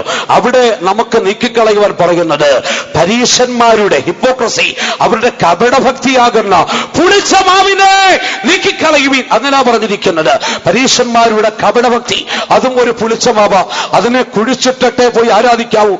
കപടഭക്തിയെ കൊണ്ടുവന്ന് നീക്കിക്കളഞ്ഞിട്ട് ബഥേലിലേക്ക് പോകാവൂ. എന്താണ് കപടഭക്തി എന്ന് പറയുന്നത്? കിണ്ടികിണ്ണങ്ങളുടെ പുറം വെടിപ്പാക്കുന്നു, അകത്തോ കവർച്ച, കള്ളത്തരം. എന്ന് വെച്ചാൽ അവര് ലോകത്തിൽ ജീവിച്ചിരിക്കുമ്പോൾ നേടുന്നതിനൊക്കെ പതാരം കൊടുക്കും. തുളസി, ജീരകം, ചതകുപ്പ, ഇതിനൊക്കെ കൊണ്ടുവന്ന് പതാരം കൊടുക്കും. ന്യായപ്രമാണത്തിലെ ഘനമേറിയ സത്യവും നീതിയും കരുണയും അവർ ത്യജിച്ചു കളയുന്നു. മനുഷ്യർ കാണേണ്ടതിന് പരസ്യമായിട്ട് അവർ പ്രവർത്തിക്കും, പ്രാർത്ഥിക്കും. അവിടെ ഹൃദയത്തിനകത്തോ തിന്മയും ദുഷ്ടതയും കുടിയിരിക്കുന്നു. ആകയാൽ പ്രിയപ്പെട്ട ദൈവമക്കളെ, ഈ കപടഭക്തി എന്ന് വെച്ചാൽ വായ് കൊണ്ട് ദൈവത്തെ സ്തുതിക്കുന്നെങ്കിലും ഹൃദയം കൊണ്ട് ദൈവത്തിൽ നിന്ന് അകന്നിരിക്കുന്ന അവസ്ഥ. ഈ കപടഭക്തി ജീവിതത്തിലുണ്ടെങ്കിൽ ആ പുളിച്ച മാവിനെ നീക്കിക്കളഞ്ഞോണം. അതും വെച്ചുകൊണ്ട് ബഥേലിലേക്ക് പോകരുത്, യാഗം കഴിക്കരുത്. തമ്പുരാൻ നിന്റെ യാഗത്തിൽ പ്രസാദിക്കത്തില്ല. മറ്റൊരു പുളിമാവിനെ കുറിച്ച് അറിയണമെങ്കിൽ ഗലാത്യലേഖനം 5-ാം അധ്യായം അതിന്റെ 9-ാം വാക്യത്തിലേക്ക് വരുമ്പോൾ അവിടെ നമുക്ക് മറ്റൊരു പുളിമാവിനെ കുറിച്ച് പറയുന്നു. അവിടെ നമ്മൾ വായിക്കുന്നത്, അസാരം പുളിമാവ് ഭിന്നത്തെ മുഴുവനും പുളിപ്പിക്കുന്നു, നിങ്ങൾ ഭിന്നാഭിപ്രായമുള്ളവരാകിയില്ല എന്ന് ഞാൻ വിശ്വസിക്കുന്നുവെന്ന് പറയുന്നു. അവിടെ പറയുന്ന പുളിച്ചമാവ അഭിപ്രായ ഭിന്നത, അതൊരു പുളിച്ചമാവ. അഭിപ്രായ ഭിന്നതയും വെച്ചുകൊണ്ട് ദൈവത്തെ പ്രസാദിപ്പിക്കാൻ പോകരുത്, ബഥേലിലേക്ക് പോകരുത്. ഒരു കുടുംബത്തിൽ താമസിക്കുന്നവർ തമ്മിൽ അഭിപ്രായ ഐക്യമില്ല. ഭാര്യ പറയുന്നത് ഭർത്താവിന് ഇഷ്ടപ്പെടത്തില്ല, ഭർത്താവ് പറയുന്നത് ഭാര്യയ്ക്ക് ഇഷ്ടപ്പെടത്തില്ല. സഭയിൽ അഭിപ്രായ ഐക്യതയില്ല. അഭിപ്രായ ഭിന്നതയുടെ പുളിച്ച മാവം കരുതി വെച്ചുകൊണ്ട് അത് കുടിച്ചിടാതെ, അതിനെ നീക്കിക്കളയാതെ ബഥേലിലേക്ക് പോകരുത്. നിന്റെ വഴിപാടിൽ തമ്പുരാൻ പ്രസാദിക്കത്തില്ല. ഭിന്നാഭിപ്രായം മാറ്റിക്കളഞ്ഞുകൊള്ളണം. അതുകൊണ്ട് വിശുദ്ധ പൗലോസ് ഫിലിപ്പിയ സഭയ്ക്ക് ലേഖനം എഴുതുമ്പോൾ പറയുന്നു, സഹോദരന്മാരെ, ക്രിസ്തുവിൽ വല്ല പ്രബോധനമുണ്ടെങ്കിൽ, സ്നേഹത്തിന്റെ വല്ല ആശ്വാസമുണ്ടെങ്കിൽ, വല്ല ആർദ്രതയോ വല്ല മനസ്സലിവോ നിങ്ങൾക്കുണ്ടെങ്കിൽ, നിങ്ങൾ ഏക മനസ്സുള്ളവരായി ഐക്യമത്യപ്പെട്ട് ഒരുമനപ്പെട്ട് എന്റെ സന്തോഷത്തെ പൂർണ്ണമാക്കുകയും. വിശ്വാസികളായ ദൈവമക്കൾ ഒന്നിച്ചിരിക്കണം. അവിടെയാ 133-ാം സങ്കീർത്തനത്തിൽ വായിക്കുന്നത്, ദൈവം തമ്പുരാൻ ജീവനും അനുഗ്രഹവും കൽപ്പിക്കുന്നത് അവിടെയാ. ആകയാൽ അഭിപ്രായ ഭിന്നത, ഭിന്നാഭിപ്രായം അതൊരു പുളിച്ചമാവ. അത് ജീവിതത്തിൽ വെച്ചുകൊണ്ട് ഒരിക്കലും ബഥേലിൽ പോയി അഹങ്കരിക്കാൻ ശ്രമിക്കരുത്. നിശ്ചയമായിട്ടും അത് അനുഗ്രഹമായിരിക്കത്തില്ല. അടുത്തത് 1 കൊരിന്ത്യർ 5:8. അവിടെ മറ്റൊരു പുളിച്ചമാവിനെ കാണുന്നു. അവിടെ പറഞ്ഞിരിക്കുന്നത് തിന്മയും ദുഷ്ടതയുമായ പുളിച്ചമാവ്. ആ തിന്മയും ദുഷ്ടതയുമായ പുളിച്ചമാവിനെ ജീവിതത്തിൽ വെച്ചുകൊണ്ട്, തിന്മയെ വെച്ചുകൊണ്ട്, പാപ സ്വഭാവങ്ങളെ വെച്ചുകൊണ്ട്, അശുദ്ധ സ്വഭാവങ്ങളെ വെച്ചുകൊണ്ട്, ദുഷ്ടതയെ ഹൃദയത്തിൽ വെച്ചുകൊണ്ട് ബഥേലിലേക്ക് പോകരുത്. ആകയാൽ ഇവിടെ ഒരു കരുവേലകമുണ്ട്. കുടിച്ചിടാനുള്ളത് അവിടെ കുടിച്ചിട്ടേ പോകാവൂ. എന്താ കുടിച്ചിടേണ്ടത്? നിങ്ങൾ പുളിപ്പില്ലാത്തവരായി തീരുവാൻ പഴയ പുളിമാവിനെ അവിടെ കുടിച്ചിട്ടേക്കണം. അടുത്തത് കുഴിച്ചിടേണ്ടത് 2 കൊരിന്ത്യർ 7-ാം അധ്യായത്തിന്റെ 1-ാം വാക്യത്തിലേക്ക് വരുമ്പോൾ അവിടെ നമ്മൾ ഇപ്രകാരം വായിക്കുന്നു, നിങ്ങൾ ആത്മാവിലെയും ജഡത്തിലെയും സകല കന്മഷവും നീക്കിക്കളയുവീൻ എന്ന് പറഞ്ഞിരിക്കുന്നു.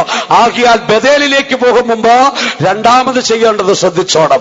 ആത്മാവിലും ജഡത്തിലുമുള്ള കന്മഷങ്ങൾ, അഴുക്കുകൾ, അശുദ്ധികൾ, ആത്മാവിൽ കുടിയിരിക്കുന്ന അശുദ്ധി, ജഡത്തിൽ കുടിയിരിക്കുന്ന അശുദ്ധി, ഇതൊക്കെ നീക്കിക്കളഞ്ഞിട്ട് വേണം ബഥേലിലേക്ക് പോകുവാൻ. ആത്മാവിലും ജഡത്തിലും തിന്മ സൂക്ഷിച്ചുകൊണ്ട് ബഥേലിൽ യാഗം കഴിക്കുവാൻ പോയിക്കഴിഞ്ഞാൽ ഒരിക്കലും ദൈവം നിന്റെ യാഗത്തിൽ പ്രസാദിക്കത്തില്ല.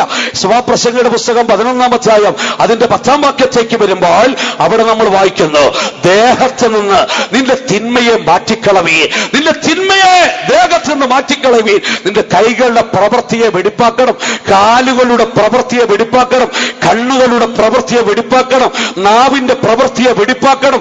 ദേഹത്തിന് തിന്മ നീക്കിക്കളയണം. എന്നിട്ട് മാത്രമേ ബഥേലിലേക്ക് പോകാവൂ. കൊലോസ്യ ലേഖനത്തിലേക്ക് വരുമ്പോൾ 3-ാം അധ്യായം അതിന്റെ 8-ാം വാക്യത്തിലേക്ക് വരുമ്പോൾ അവിടെ നമ്മുടെ ജീവിതത്തിൽ കുടിച്ചിടേണ്ട, നീക്കിക്കളയേണ്ടതായ ചില കാര്യങ്ങളെ കുറിച്ച് പറയുന്നു. അവിടെ നമ്മൾ വായിക്കുന്നത്, ഇപ്പോഴോ കോപം, അടുത്തത് ക്രോധം, അടുത്തത് ശാഠ്യം, അടുത്തത് ദൂഷണം, അടുത്തത് ദുർഭാഷണം. ഇവയൊക്കെ ജീവിതത്തിൽ നിന്ന് നീക്കിക്കളഞ്ഞേക്കണം. ഇതൊന്നും വെച്ചുകൊണ്ട് നടക്കരുത്. ചില ബഥേലിലൊക്കെ പോയി അഹങ്കരിക്കും, പ്രാർത്ഥനയ്ക്ക് ഒരു കുറവുമില്ല, ഉപവാസം വേണമെങ്കിൽ എത്ര ദിവസം എടുക്കാം, പക്ഷെ കോപത്തിന് ഒരു നിയന്ത്രണവുമില്ല. ക്രോധമാണെങ്കിൽ പറയും വേണ്ട, കോപം വന്നു കഴിഞ്ഞാൽ പിന്നെ കണ്ണ് കാണത്തില്ലെന്ന. ആരോടാ സംസാരിക്കുന്നത്, എന്താ സംസാരിക്കുന്നറിയത്തില്ല. കോപത്തിനൊരു കുറവുമില്ല, ക്രോധത്തിനൊരു കുറവുമില്ല. തൊടുന്നതിനും വെക്കുന്നതിനുമൊക്കെ ശാഠ്യം, വായിൽ നിന്ന് വരുന്ന ദൂഷണങ്ങൾ, വാക്കുകള്, ദുർഭാഷണങ്ങൾ, ഇത് നീക്കിക്കളയാതെ ബഥേലിൽ പോകരുത്. ഇതൊക്കെ കൊണ്ടുചെന്ന് കരിവേലകത്തിന്റെ കീഴിൽ കുഴിച്ചിട്ടോണം. ഒരു വിഷയം കൂടെ പറഞ്ഞത് അവസാനിപ്പിക്കാം. എഫേസ്യ ലേഖനം 4-ാം അധ്യായത്തിന്റെ 22-ാം വാക്യത്തിലേക്ക് പോകുമ്പോൾ അവിടെ നമുക്ക് കാണുവാൻ കഴിയുന്നു, മുമ്പിലത്തെ നടപ്പ് സംബന്ധിച്ച് ചതിമോഹങ്ങളാൽ വഷളായിപ്പോയ പഴയ മനുഷ്യനെ നിങ്ങൾ കുടിച്ചിടണം. അവരെ നിങ്ങളുടെ ജീവിതത്തിൽ നീക്കിക്കളയണം. പഴയ മനുഷ്യനുണ്ടല്ലോ, ഇന്ന് പലരുടെയും ജീവിതത്തില് പുതിയ മനുഷ്യനാ ജീവിക്കുന്നതെങ്കിലും അവസരം വരുമ്പോൾ പഴയ മനുഷ്യൻ കയറി വരും. എന്ന് വെച്ചാൽ പ്രത്യേക സന്ദർഭത്തിൽ പറയുക, എന്റെ പണ്ടത്തെ സ്വഭാവത്തിനാണെങ്കിലുണ്ടല്ലോ ഞാനൊന്നും ആയിരുന്നില്ല, സ്തോത്രം എന്ന് പറഞ്ഞു കളയും. അതാ പറഞ്ഞിരിക്കുന്നത്, ചതിമോഹങ്ങളാൽ വഷളായിപ്പോയ ഒരു പഴയ മനുഷ്യൻ അവൻ ഇപ്പോഴും കുഴിച്ചിട്ടിട്ടില്ല. അവസരം വരുമ്പോൾ അവൻ കയറി വരും. അവൻ പറയും, എന്റെ പണ്ടത്തെ സ്വഭാവം പണ്ട് ഞാനായിരുന്നെങ്കിൽ എന്നൊക്കെ പറഞ്ഞു കളയും. അത് കുടിച്ചിട്ടെ ബഥേലിലേക്ക് പോകാവൂ. ആ പഴയ മനുഷ്യനെ കുടിച്ചിടണം. ഇതൊക്കെ കുടിച്ചിട്ടിട്ട് ബഥേലിലേക്ക് യാഗം കഴിക്കുവാൻ വേണ്ടി കടന്നു പോകണം. ബഥേലിൽ യാഗം കഴിക്കുവാൻ വേണ്ടി കടന്നു പോകുമ്പോൾ ഇവിടെ 3 ആട്ടിൻകുട്ടിയെ കാണുന്നത്. അത് ഹോമയാഗത്തെ വെളിപ്പെടുത്തുന്നു. എന്തുകൊണ്ട് 3 ആട്ടിൻകുട്ടി, 3 അപ്പം എന്നൊക്കെ പറയുന്നു. അത് കടന്നു പോകുന്ന 3 പേര്, ആ 3 പേര് കടന്നുപോയി 3 ആട്ടിൻകുട്ടിയെയും 3 അപ്പത്തെയും അടുത്തത് ഒരു തുരുത്തി വീഞ്ഞിനെ യാഗം കഴിക്കുക എന്ന് പറയുമ്പോൾ ഒരു മനുഷ്യന്റെ ശരീരത്തിലും അവന്റെ ആത്മാവിലും അവന്റെ പ്രാണനിലും വിശുദ്ധീകരണത്തിനായി ആട്ടിൻകുട്ടിയെ കൊണ്ട് ഹോമയാഗം, അവന്റെ കയ്യിലുള്ള അപ്പം കൊണ്ട് ഹോമയാഗത്തിന് മേലൊരു ഭോജനയാഗം, അവന്റെ കയ്യിലുള്ള വീഞ്ഞുകൊണ്ട് അതിന്റെ മേലൊരു പാനീയാഗം, ഇത് 3 അർപ്പിക്കുവാൻ വേണ്ടിയാ കടന്നു പോകുന്നത്. ആകയാൽ നമ്മുടെ ശരീരത്തില് ആത്മാവിലും നമ്മുടെ പ്രാണനിലും നമ്മൾ ദൈവത്തിന്റെ സന്നിധിയിൽ വിശുദ്ധരായി തീരുവാൻ ദൈവത്തിന്റെ സന്നിധിയില് ബഥേലിലേക്ക് കടന്നു ചെല്ലണം. അവിടെ നമ്മളൊരു ഹോമയാഗം അർപ്പിക്കണം. ഹോമയാഗം എന്ന് പറയുമ്പോൾ നമ്മുടെ സമ്പൂർണമായ ജീവിതം ദൈവത്തിന് പ്രസാദകരമായി തീരുവാൻ നമ്മളെ തന്നെ അർപ്പിക്കുക. രണ്ടാമത് നമ്മളൊരു ഭോജനയാഗമായി തീരണം. നമ്മൾ മറ്റുള്ളവരുടെ ജീവിതത്തിൽ നമ്മുടെ ജീവിതം ആഹാരമായി തീരണം. അടുത്ത് നമ്മളൊരു പാനീയാഗമായി തീരണം. മറ്റുള്ളവർക്ക് വേണ്ടി നമ്മുടെ ജീവിതത്തെ സമർപ്പിക്കപ്പെടുവാൻ ഇടയായി തീരണം. ഈ നിലവാരത്തിൽ സമർപ്പിക്കപ്പെട്ട മനസ്സോടെ 3 പേർ യാഗം കഴിക്കുവാൻ ഇതാ ബഥേലിലേക്ക് കടന്നു പോകുന്നു. ഇവര് ഈ ശൗലിനെ കണ്ടിട്ട് കുശലം ചോദിക്കുന്നു. കുശലം ചോദിച്ചിട്ട് അവന് 2 അപ്പം കൊടുക്കുന്നു. സ്തോത്രം. ഇവനും ബഥേലിലേക്ക് പോകുവാനുള്ളവരാ. ബഥേലിലേക്ക് പോകുന്നവർ 2 അപ്പം കൊടുക്കും. സ്തോത്രം. ആ 2 അപ്പം എന്ന് പറയുമ്പോൾ അത് ദൈവമക്കളെ സംബന്ധിച്ചിടത്തോളം അത് നമ്മുടെ ഉയർപ്പിന്റെ പ്രത്യാശയാ. എന്ന് വെച്ച് കഴിഞ്ഞാൽ അത് ആദ്യഫലക്കറ്റ നിരാജനം ചെയ്തതിന്റെ 50-ാമത്തെ ദിവസം ആദ്യ വിളവ് കൊണ്ട് 2 അപ്പം ഉണ്ടാക്കി അത് പുരോഹിതന്റെ അടുക്കൽ കൊണ്ടുവന്ന് അത് സമർപ്പിക്കണം. അത് ആദ്യ വിളവ് തന്നെ. അത് നമ്മുടെ കർത്താവ് യേശുക്രിസ്തുവിന്റെ വരവെങ്കിൽ ഉയർപ്പിക്കപ്പെടുന്ന ക്രിസ്തുവിൽ മരിച്ച വിശുദ്ധന്മാരെയും ജീവനോടെ സൂക്ഷിക്കുന്ന രൂപാന്തരപ്പെടുന്ന ഭക്തന്മാരെയും കാണിക്കുന്നു. ആകയാൽ ബഥേലിലേക്ക് പോകുന്നവർക്ക് 2 അപ്പം കിട്ടും. എന്ന് വെച്ചാൽ ക്രിസ്തുവിൽ ജീവിച്ചിരിക്കുന്നവനാണെങ്കിലും ക്രിസ്തുവിൽ മരിച്ചവനാണെങ്കിലും അവന്റെ കാഹള ശബ്ദത്തിൽ ഉയർപ്പിക്കപ്പെടും, രൂപാന്തരപ്പെടുമെന്നുള്ള ഉയർപ്പിന്റെ പ്രത്യാശ അവന് ലഭിക്കും. അത് വിശ്വസിക്കുന്ന ദൈവമക്കൾ കരങ്ങൾ ഉയർത്തി ശക്തിയോടെ ഹല്ലേലൂയ പറഞ്ഞിട്ട്. ഹല്ലേലൂയയ്ക്ക് ശക്തി പോരാ, കുറച്ചുകൂടെ ശക്തി വരണം. സ്തോത്രം. പ്രിയപ്പെട്ട ദൈവമക്കളെ, ആകയാൽ ബഥേലിൽ ചെന്ന് നമ്മൾ യാഗം കഴിക്കണം. ആകയാൽ കുടിച്ചിടാനുള്ളതൊക്കെ കുടിച്ചിട്ടിട്ട് നീക്കിക്കളയാനുള്ളതൊക്കെ നീക്കിക്കളഞ്ഞിട്ട് ഇതാ യാക്കോബ് ബഥേലിൽ ചെന്ന് യാഗം കഴിച്ചതുപോലെ അന്യദൈവങ്ങളുടെ വിഗ്രഹങ്ങളെയും കുടുക്കുകളെയും കരിവേലകത്തിന്റെ കീഴിൽ കുടിച്ചിട്ടിട്ട് ബഥേലിൽ ചെന്ന് യാഗം കഴിച്ചതുപോലെ നമ്മുടെ ജീവിതത്തിൽ നീക്കിക്കളയേണ്ടതിനെ, അന്യമായതിനെ നീക്കിക്കളഞ്ഞിട്ട് പ്രാകൃതങ്ങളെ നീക്കിക്കളഞ്ഞിട്ട് ദൈവത്തെ പ്രസാദിപ്പിക്കുവാൻ നമുക്ക് ബഥേലിലേക്ക് പോകാം. ദൈവസന്നിധിയിലേക്ക് പോകാം. ദൈവത്തെ പ്രസാദിപ്പിക്കുവാൻ, ദൈവത്തെ ആരാധിക്കുവാൻ പോകുമ്പോൾ നമുക്കൊരു നിർമ്മല മനസാക്ഷി ആവശ്യമാണ്. നിർമ്മല മനസാക്ഷി ഇല്ലാതെ ദൈവത്തെ ആരാധിച്ചാൽ ദൈവം ഒരിക്കലും കേൾക്കത്തില്ല. അതുകൊണ്ട് എബ്രായ ലേഖനം 9-ാം അധ്യായത്തിന്റെ 13 മുതലുള്ള വാക്യങ്ങളിൽ വിശുദ്ധ പൗലോസ് ഇപ്രകാരം പറയുന്നു: ആട്ടുകൊറ്റന്മാരുടെയും കാളകളുടെയും രക്തവും മലിനപ്പെട്ടവരുടെ മേൽ തളിക്കുന്ന പശുഭസ്മവും ജഡീക ശുദ്ധി വരച്ചെന്നുവെങ്കിൽ നിത്യാത്മാവിനാൽ തന്നെത്താൻ നിഷ്കളങ്കനെ അർപ്പിച്ച കുഞ്ഞാടിന്റെ വിലയേറിയ രക്തം ജീവനുള്ള ദൈവത്തെ ആരാധിക്കുവാൻ നിന്റെ മനസാക്ഷിയിലെ നിർജീവ പ്രവൃത്തികളെ പോക്കി നിന്നെ എത്രയധികം ശുദ്ധീകരിക്കുക. ആകയാൽ ജീവനുള്ള ദൈവത്തെ ആരാധിക്കണമെങ്കിൽ ശുദ്ധ മനസാക്ഷി വേണം. ബഥേലിൽ പോയി യാഗം കഴിക്കണമെങ്കിൽ അത് കരിവേലകത്തിന്റെ കീഴിൽ കുഴിച്ചിട്ടേ മതിയാവത്തുള്ളൂ. ആകയാൽ ജീവനുള്ള ദൈവത്തെ ആരാധിക്കണമോ ശുദ്ധ മനസാക്ഷി ഉണ്ടെങ്കിലേ സാധിക്കത്തുള്ളൂ. അത് ജീവിതത്തിൽ പ്രാപിച്ചുകൊള്ളണം. അതാണ് ശമൂവേൽ ശൗലിന് കൊടുക്കുന്ന രണ്ടാമത്തെ ആലോചന. അടുത്ത വിഷയത്തിലേക്ക് നിങ്ങളുടെ ശ്രദ്ധ കൊണ്ടുവരട്ടെ. 1 ശമൂവേൽ 10-ാം അധ്യായത്തിന്റെ 5-ാം വാക്യത്തിലേക്ക് വരുമ്പോൾ അവിടെ 3-ാമത്തെ അരുളപ്പാട് ഇവിടെ ശമൂവേൽ ശൗലിന് കൊടുക്കുകയാ. അവിടെ വെച്ച് പറയുന്നു, നീ അവിടെ വിട്ട് ദേവഗിരിയിലേക്ക് പോകും. ആ വാക്യം ഒന്ന് വായിച്ചു നോക്കിയാട്ടെ. 10-ാം അധ്യായത്തിന്റെ 5-ാം വാക്യം വായിച്ചാട്ടെ. അതിന്റെ ശേഷം നീ ഫെലിസ്ത്യരുടെ പട്ടാളമുള്ള ദൈവഗിരിക്കെത്തും. അവിടെ പട്ടണത്തിൽ കടക്കുമ്പോൾ മുൻപിൽ വീണ, തപ്പ്, കുഴൽ, കിന്നരം എന്നിവയോടുകൂടെ അതിനുശേഷം ഫെലിസ്ത്യരുടെ പട്ടാളമുള്ള ദൈവഗിരിയിലേക്ക് നീ ചെല്ലും. പട്ടണത്തിലേക്ക് നീ കടക്കുമ്പോൾ അവിടെ നിന്റെ മുൻപിൽ വീണ, തപ്പ്, കുഴൽ, കിന്നരം എന്നിവ വായിച്ചുകൊണ്ട് പ്രവചിച്ചുകൊണ്ടുവരുന്ന ഒരു കൂട്ടം പ്രവാചകന്മാരെ കാണും. അവരാത്മാവിൽ നിറയുകയാണ്. പരിശുദ്ധാത്മാവിൽ നിറഞ്ഞ് പ്രവചിക്കുന്ന പ്രവാചകന്മാർ വീണകൾ മീട്ടിക്കൊണ്ട്, തപ്പെടുത്ത് കിന്നരം പാടി, അവർ കുഴൽ മീട്ടിക്കൊണ്ട് ദൈവത്തെ സ്തുതിച്ച്, അവരാത്മാവിൽ സന്തോഷിച്ച്, അവർ പ്രവചിച്ചുകൊണ്ട് ദൈവഗിരിയിൽ നിന്ന് ഇറങ്ങി വരുന്നത് കാണും. നീ അവിടെ ചെല്ലുമ്പോൾ സഹോദരാ, നിന്റെ ജീവിതത്തിൽ ഒന്നാമത് റാഹേലിന്റെ കല്ലറത്തോൾ നീ ക്രമീകരിച്ചിട്ട് കരുവേലകത്തിന്റെ കീഴിൽ കുഴിച്ചിട്ടിട്ട് മൂന്നാമത് ദൈവഗിരിയിൽ ചെല്ലുമ്പോൾ അവിടെ ഇതാ നിന്നെ കാത്തിരിക്കുന്ന ഒരു കൂട്ടർ. അവർ പരിശുദ്ധാത്മാവിൽ നിറഞ്ഞവർ, അവർ വീണകളെടുത്ത് പാടുന്നവർ, കിന്നരങ്ങൾ വായിക്കുന്നവർ, തപ്പും കുടലുമെടുത്ത് ദൈവത്തെ സ്തുതിക്കുന്നവർ, അവർ പരിശുദ്ധാത്മാവിൽ നിറഞ്ഞവർ, അവർ പ്രവചിക്കുന്നവർ. നീ അവിടോട്ട് ചെല്ലുമ്പോൾ അവർ നിനക്ക് എതിർപ്പെടും. നീ അവിടെ അടുക്ക ചെല്ലുമ്പോൾ ദൈവത്തിന്റെ ആത്മാവ് ശക്തിയോടെ നിന്റെ മേൽ വരും. ദൈവത്തിന്റെ ആത്മാവ് ശക്തിയോടെ നിന്റെ മേൽ വരുമ്പോൾ നീ ആൾ മാറിയതുപോലെ ആയിത്തീരും. നീ അങ്ങോട്ട് പ്രവചിക്കാൻ തുടങ്ങും. ഈ അടയാളങ്ങളൊക്കെ നിന്നിൽ കണ്ടുകഴിയുമ്പോൾ യുക്തമെന്ന് തോന്നുന്നത് നീ ചെയ്തു കൊള്ളണം. പരിശുദ്ധാത്മാവിൽ നിറയുന്ന ദൈവവേദലെ യുക്തമെന്ന് തോന്നുന്നത് നീ ചെയ്തു കൊള്ളണം. ദൈവം നിന്നോട് കൂടെയുണ്ട്. ഇതാകുന്നു കൊടുക്കുന്ന 3-ാമത്തെ അരുളപ്പാട്. അവൻ ദൈവഗിരിയിലേക്ക് ചെല്ലുന്നു. എന്താണ് ദൈവഗിരി? ചരിത്രപരമായി ദൈവഗിരിയെ പഠിച്ചാൽ അത് ശമൂവേലിന്റെ കാലഘട്ടത്തിൽ ശമൂവേൽ സ്ഥാപിച്ചൊരു വേദപാഠശാലയാണെന്നാണ് പൊതുവെ പരിഗണിക്കപ്പെട്ടിരുന്നത്. പക്ഷേ ഈ പാഠശാലയ്ക്ക് ഒരു പ്രത്യേകതയുണ്ട്. അത് ശമൂവേലിന്റെ കാലത്തുള്ള വേദപാഠശാലയാണ് ദൈവഗിരിയെങ്കിൽ അതിന്റെ ചുറ്റും ഇസ്രായേലിന്റെ ശത്രു പാളയമടിച്ചിട്ടുണ്ട്. ഫെലിസ്ത്യരുടെ പട്ടാളം അതിനു ചുറ്റുമുണ്ട്. ഇസ്രായേലിന്റെ ശത്രുവാകുന്ന ഫെലിസ്ത്യർ ദൈവഗിരിക്ക് ചുറ്റുമുണ്ട്. ആകെ ഒരു യാഥാർത്ഥ്യം ദൈവമക്കൾ മനസ്സിലാക്കിക്കൊള്ളണം. വീണ്ടെടുക്കപ്പെട്ട ദൈവത്തിന്റെ പൈതലെ, നിനക്ക് ചുറ്റും ഒരു ശത്രുവുണ്ട്. ഫെലിസ്ത്യ സേന. നിനക്ക് പരിശുദ്ധാത്മാവുണ്ട്, ആത്മനിറവുണ്ട്, കൃപാവരങ്ങളുണ്ട്, അന്യഭാഷയുണ്ട്, ദൈവവചനമുണ്ട്, എല്ലാ വരങ്ങളുമുണ്ട്. പക്ഷേ നിന്റെ പാളയത്തിന് ചുറ്റും ഫെലിസ്ത്യരുടെ സൈന്യമുണ്ടെന്ന് മറന്നു പോകരുത്. ശത്രു നിന്റെ പാളയത്തിന് ചുറ്റുമുണ്ട്. ഫെലിസ്ത്യരുടെ സൈന്യം പാർക്കുന്നതായ ദൈവഗിരിയിലേക്ക് നീ ചെല്ലും. അതാണ് അവിടെ ചെല്ലുമ്പോൾ അവിടെ നിൽക്കുന്നവർ നിലനിൽക്കുന്നത് പരിശുദ്ധാത്മ ശക്തിയില്ല. അതുകൊണ്ട് വിശുദ്ധ പൗലോസ് എഫേസ്യ ലേഖനത്തിലേക്ക് വരുമ്പോൾ 6-ാം അധ്യായത്തിന്റെ 12-13 വാക്യങ്ങൾ വായിക്കുന്നു. നമുക്ക് പോരാട്ടമുള്ളത് ജഡരക്തങ്ങളോട് അല്ലല്ലോ, അടുത്തത് വാഴ്ചകളോട്, അധികാരങ്ങളോട്, ഈ അന്ധകാരത്തിന്റെ ലോകാധിപതികളോട്, അടുത്തത് സ്വർലോഹങ്ങളിലെ ദുഷ്ടാത്മസേനയോട്. അകൽ ദൈവമക്കൾക്ക് പോരാട്ടമുണ്ടെന്നേ. ആരോടാ പോരാട്ടം? അത് വാഴ്ചകളോട്, അധികാരങ്ങളോട്, ഈ അന്ധകാര ലോകത്തെ ഭരിക്കുന്ന ദുഷ്ട അധിപതികളോട്, സ്വർലോഹങ്ങൾക്കകത്തുള്ളതായ ദുഷ്ടാത്മസേന. അത് മനസ്സിലാക്കിക്കൊള്ളണം. ദൈവസഭയ്ക്കകത്തും പൈശാചിക ശക്തിയുണ്ട്. അത് മനസ്സിലാക്കുക. ഇപ്പോൾ ഇവിടെ കൂടി വന്നിരിക്കുമ്പോൾ ദൈവമക്കളും ദൈവദൂതന്മാരും വിശുദ്ധന്മാരും മാത്രമല്ല, ഇതിനിടയ്ക്ക് പിശാചി ഇരിപ്പുണ്ട്. പിശാചും കടന്നു വന്നിട്ടുണ്ട്. യോബിന്റെ പുസ്തകം നമ്മൾ പഠിച്ചു നോക്കിക്കേ. ദൈവപുത്രന്മാർ ദൈവസന്നിധിയിൽ ചെന്നു, പിശാചും അവിടെ ചെന്നു നിന്നു.